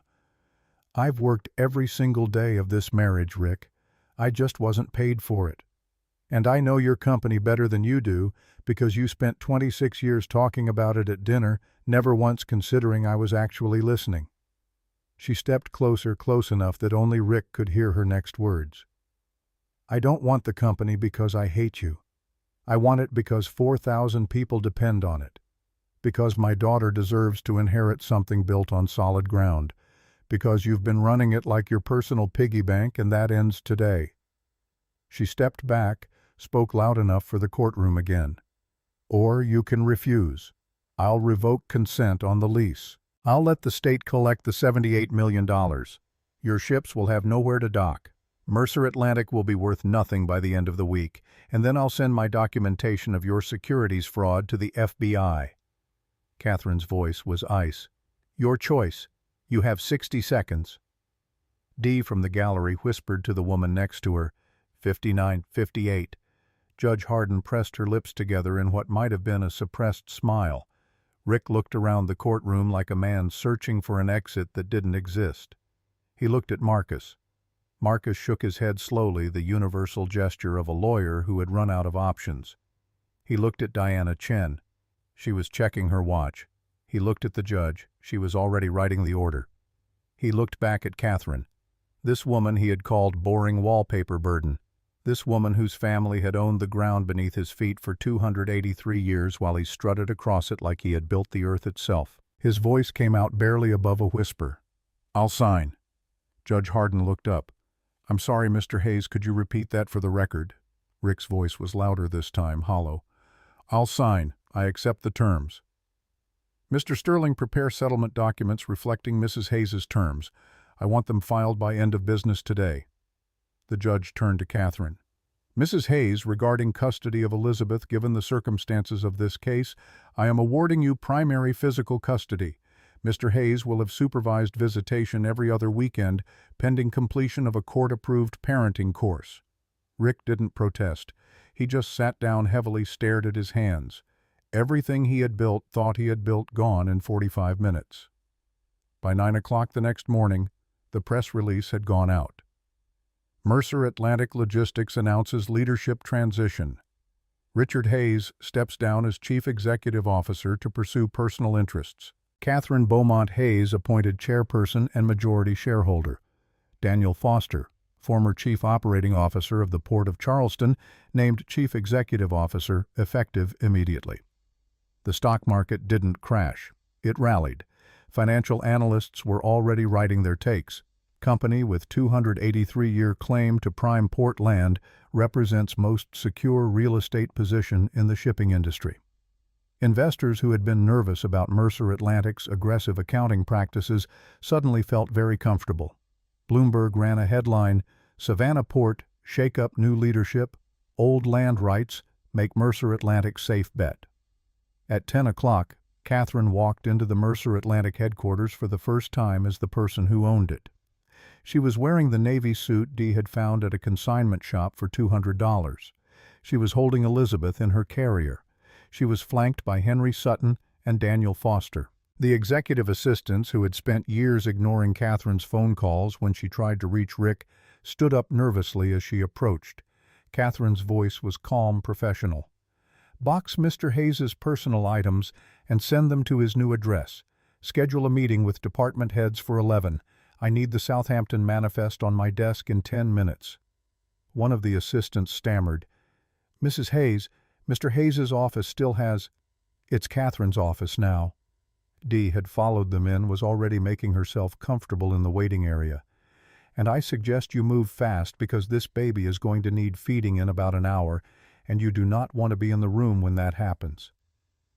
The 11 o'clock meeting was everything Catherine had imagined, and nothing like she'd expected. The department heads filed in, all men, all Rick's people, all carrying the specific kind of skepticism that men reserve for women they have decided are temporary. Catherine didn't sit. She stood at the head of the table, Elizabeth asleep in her carrier on a side chair, and opened a folder. "Mr. Henderson," she looked at the CFO, "you're over-leveraged in the Asian futures market. If the yen moves 2 points, we lose $4 million.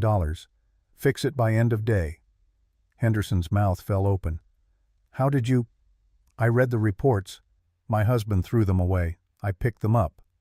She turned to the VP of Operations without waiting for his response.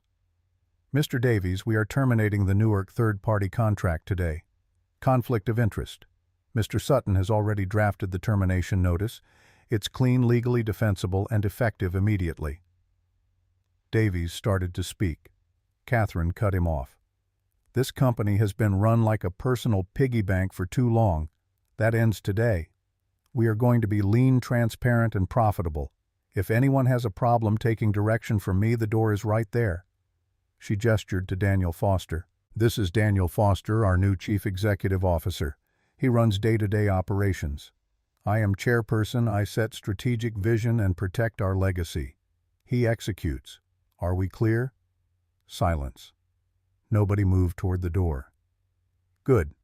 Let's get to work." That evening, Rick drove to what used to be his life. The mansion, the Tesla, the penthouse view, all of it belonged to someone else now. He sat in his 2019 Honda Accord in the parking lot of a bar he'd never been to before, the kind of place where the bourbon came from a well and nobody asked questions. He ordered. He sat on a stool. He stared at his reflection in the mirror behind the bottles. The bartender was making conversation the way bartenders do. Rough day. Rick looked at his drink. The ice was already melting, watering down the alcohol.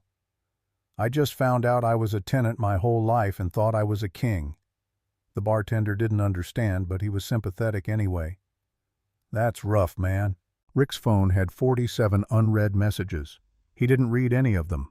Business associates offering hollow condolences. The country club notifying him his membership dues were past due. ex-colleagues maintaining radio silence. He finished the bourbon. He didn't order another. He drove to his new reality, a rented house in Thunderbolt, a modest neighborhood, 2 bedrooms, $1,800 a month. The furniture from the mansion wouldn't fit, so he'd sold most of it. The Tesla was gone too. He'd needed to cover legal fees. His settlement reality was stark. $250,000 annual salary from Mercer Atlantic as a non-voting board advisor. No mansion, no penthouse. He'd sold the Manhattan condo and the Sea Island beach house to cover back taxes on the Delaware account the IRS had gotten involved, and to pay the negotiated settlement to the Beaumont Trust, $5 million over 10 years, instead of the full $78 million. He wasn't destitute, but he wasn't a king anymore. 2 weeks after the court hearing, Rick had his first supervised visitation with Elizabeth. Sunday morning, 10 o'clock, neutral ground at Dee's porch. Catherine walked out holding the baby. Elizabeth was 3 months old now, awake and alert, her dark eyes taking in everything. Rick stood at the bottom of the porch steps. He looked older, tired. Something in his posture had changed. The swagger was gone. This was the first time Rick had held his daughter since her birth. Catherine handed Elizabeth over carefully. The baby was warm, solid, real in a way that photographs on his phone had never been. "She needs to be fed every 3 hours. I packed bottles. Call me if anything." Rick held Elizabeth awkwardly, like he'd forgotten what to do with his hands. Elizabeth grabbed his finger with her tiny fist. The grip was surprisingly strong. The baby made a small cooing sound. Rick's eyes watered. His voice cracked when he spoke. "Catherine, I'm sorry. For all of it." Catherine paused, then met his eyes. "I know. But sorry doesn't change what you did. It just changes what you do next." Rick nodded. "Can I ask you something?" "What?" "Why didn't you destroy me? You had evidence, securities, fraud, everything. You could have sent me to prison." Catherine looked at Elizabeth in Rick's arms. The baby was watching a bird in the oak tree, completely oblivious to the weight of the conversation happening around her. "Because she deserves to know her father, not the man you became. The man you could still be." Catherine's voice was firm. "And because destroying you wouldn't have fixed the company. It would have just made me like you." Rick was quiet, absorbing that. "You have her until 2. There's a parenting class Tuesday at Family Services. You're enrolled." She turned to walk back inside. "Cat?" She stopped but didn't turn around. "Yes. Thank you for this." "Don't thank me. Thank Elizabeth. I'm doing this for her." The door closed softly. Not a slam, just a quiet click of finality. September arrived again 1 year after the courthouse hearing. The wind off the Savannah River was cool but not cold, carrying the salt smell of the Atlantic and the diesel exhaust from the port. The cranes were moving, trucks were rolling, ships were waiting in patient lines like they always had. But today, the port had a new addition. A gleaming white cargo vessel sat at the main dock, its hull painted with environmentally friendly coatings that reduced drag and fuel consumption. On the bow, in gold letters, the Beaumont. It was the first hybrid electric cargo ship on the eastern seaboard, capable of running on battery power for port operations and switching to clean diesel for open ocean. It was Daniel Foster's idea, approved by Catherine because it fit the Beaumont family values: stewardship, not extraction. 300 people stood on the dock for the christening ceremony. Dock workers who had spent their careers loading containers, environmental activists who had protested port expansion for years, city council members, business press, maritime industry leaders who wanted to see if the technology actually worked. Catherine stood at the podium.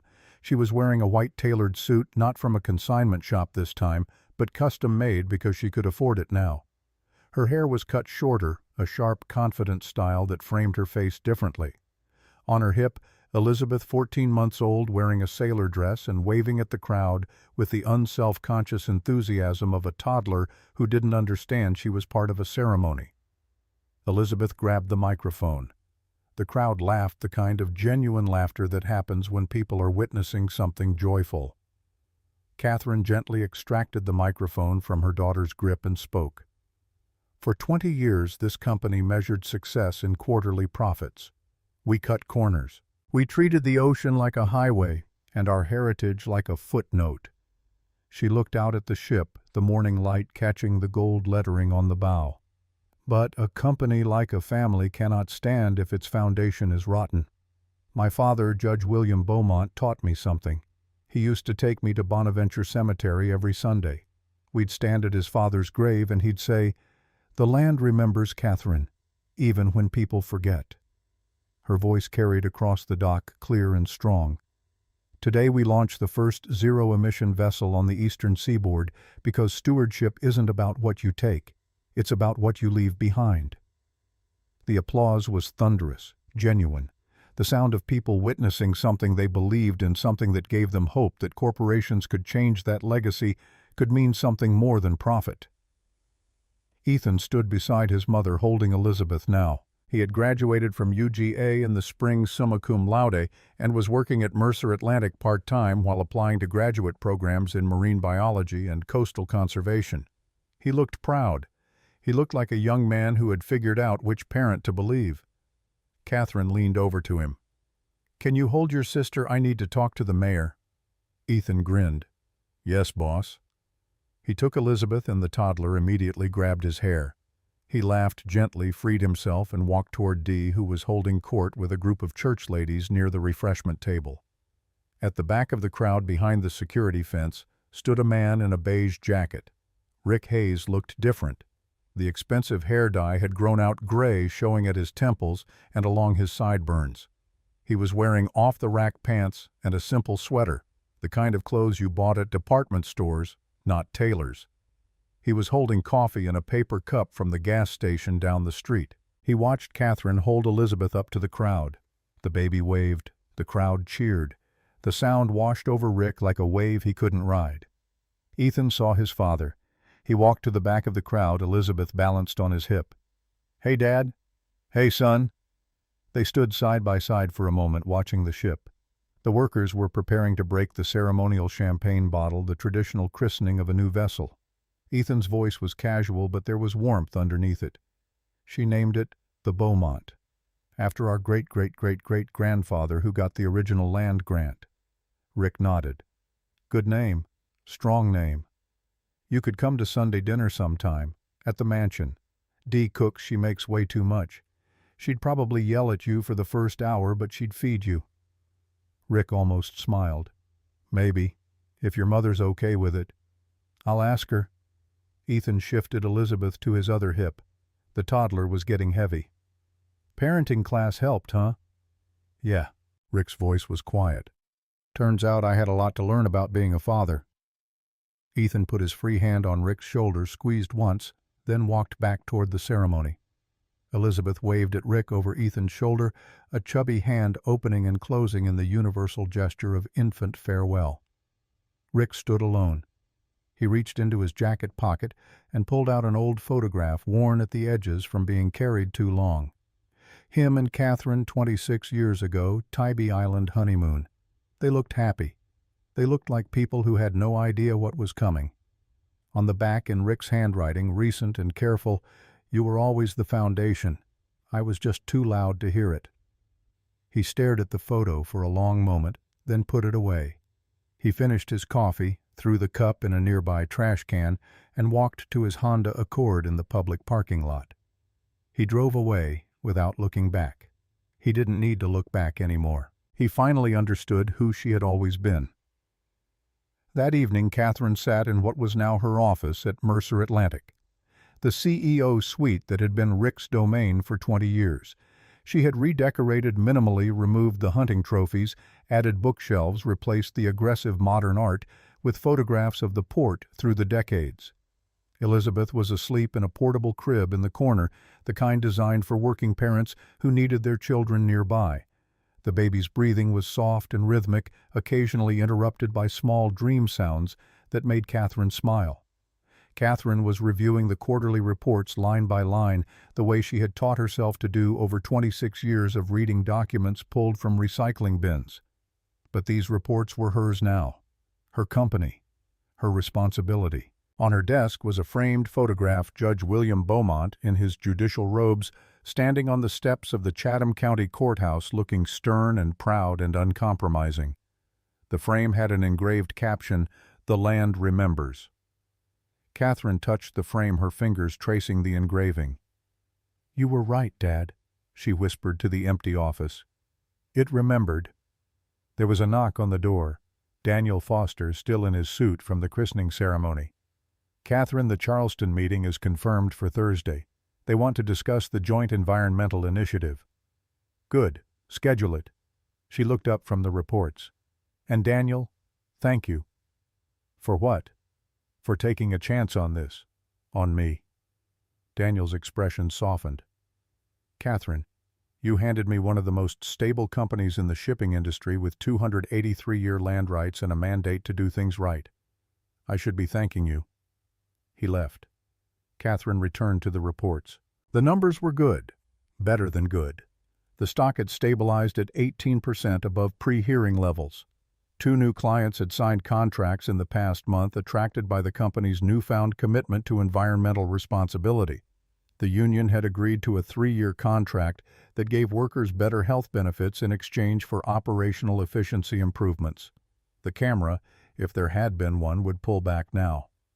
Catherine working late, Elizabeth sleeping peacefully, the Savannah River visible through the windows.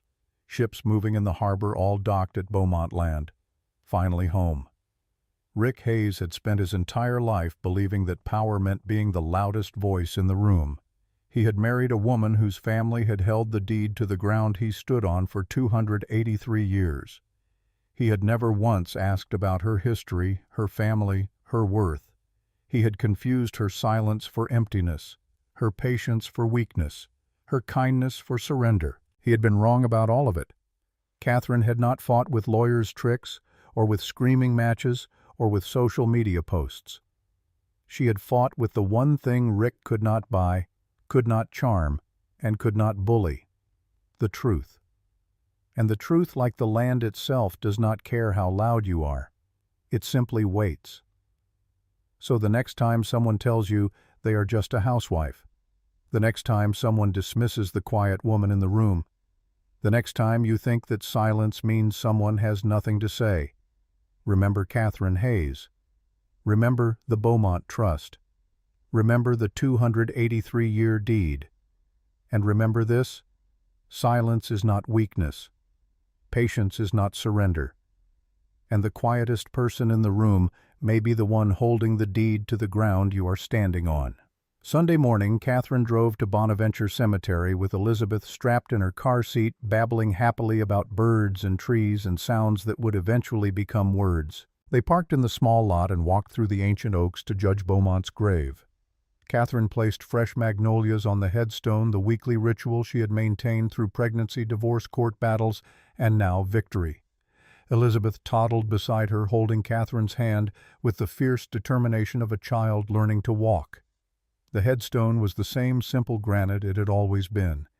The inscription was still there, carved deep: "The Land Remembers." Catherine lifted Elizabeth up, held the toddler's small hand, and guided it to touch the engraved words. "Your great-grandfather built us a lifeboat, Elizabeth. Not out of wood, out of paper. Legal paper. The kind that lasts longer than any ship." Elizabeth patted the stone, made a sound that might have been a word or might have been nothing, then squirmed to be put down. Catherine set her on the grass, watched her toddle toward a butterfly. Catherine stood at the grave for a moment longer. "I hope I made you proud, Dad." The wind rustled through the Spanish moss. Somewhere a mockingbird sang. Elizabeth laughed at the butterfly. Catherine picked up her daughter and walked back to the car. She had a company to run, a legacy to protect, and a future to build. The land had remembered, and now so would everyone else.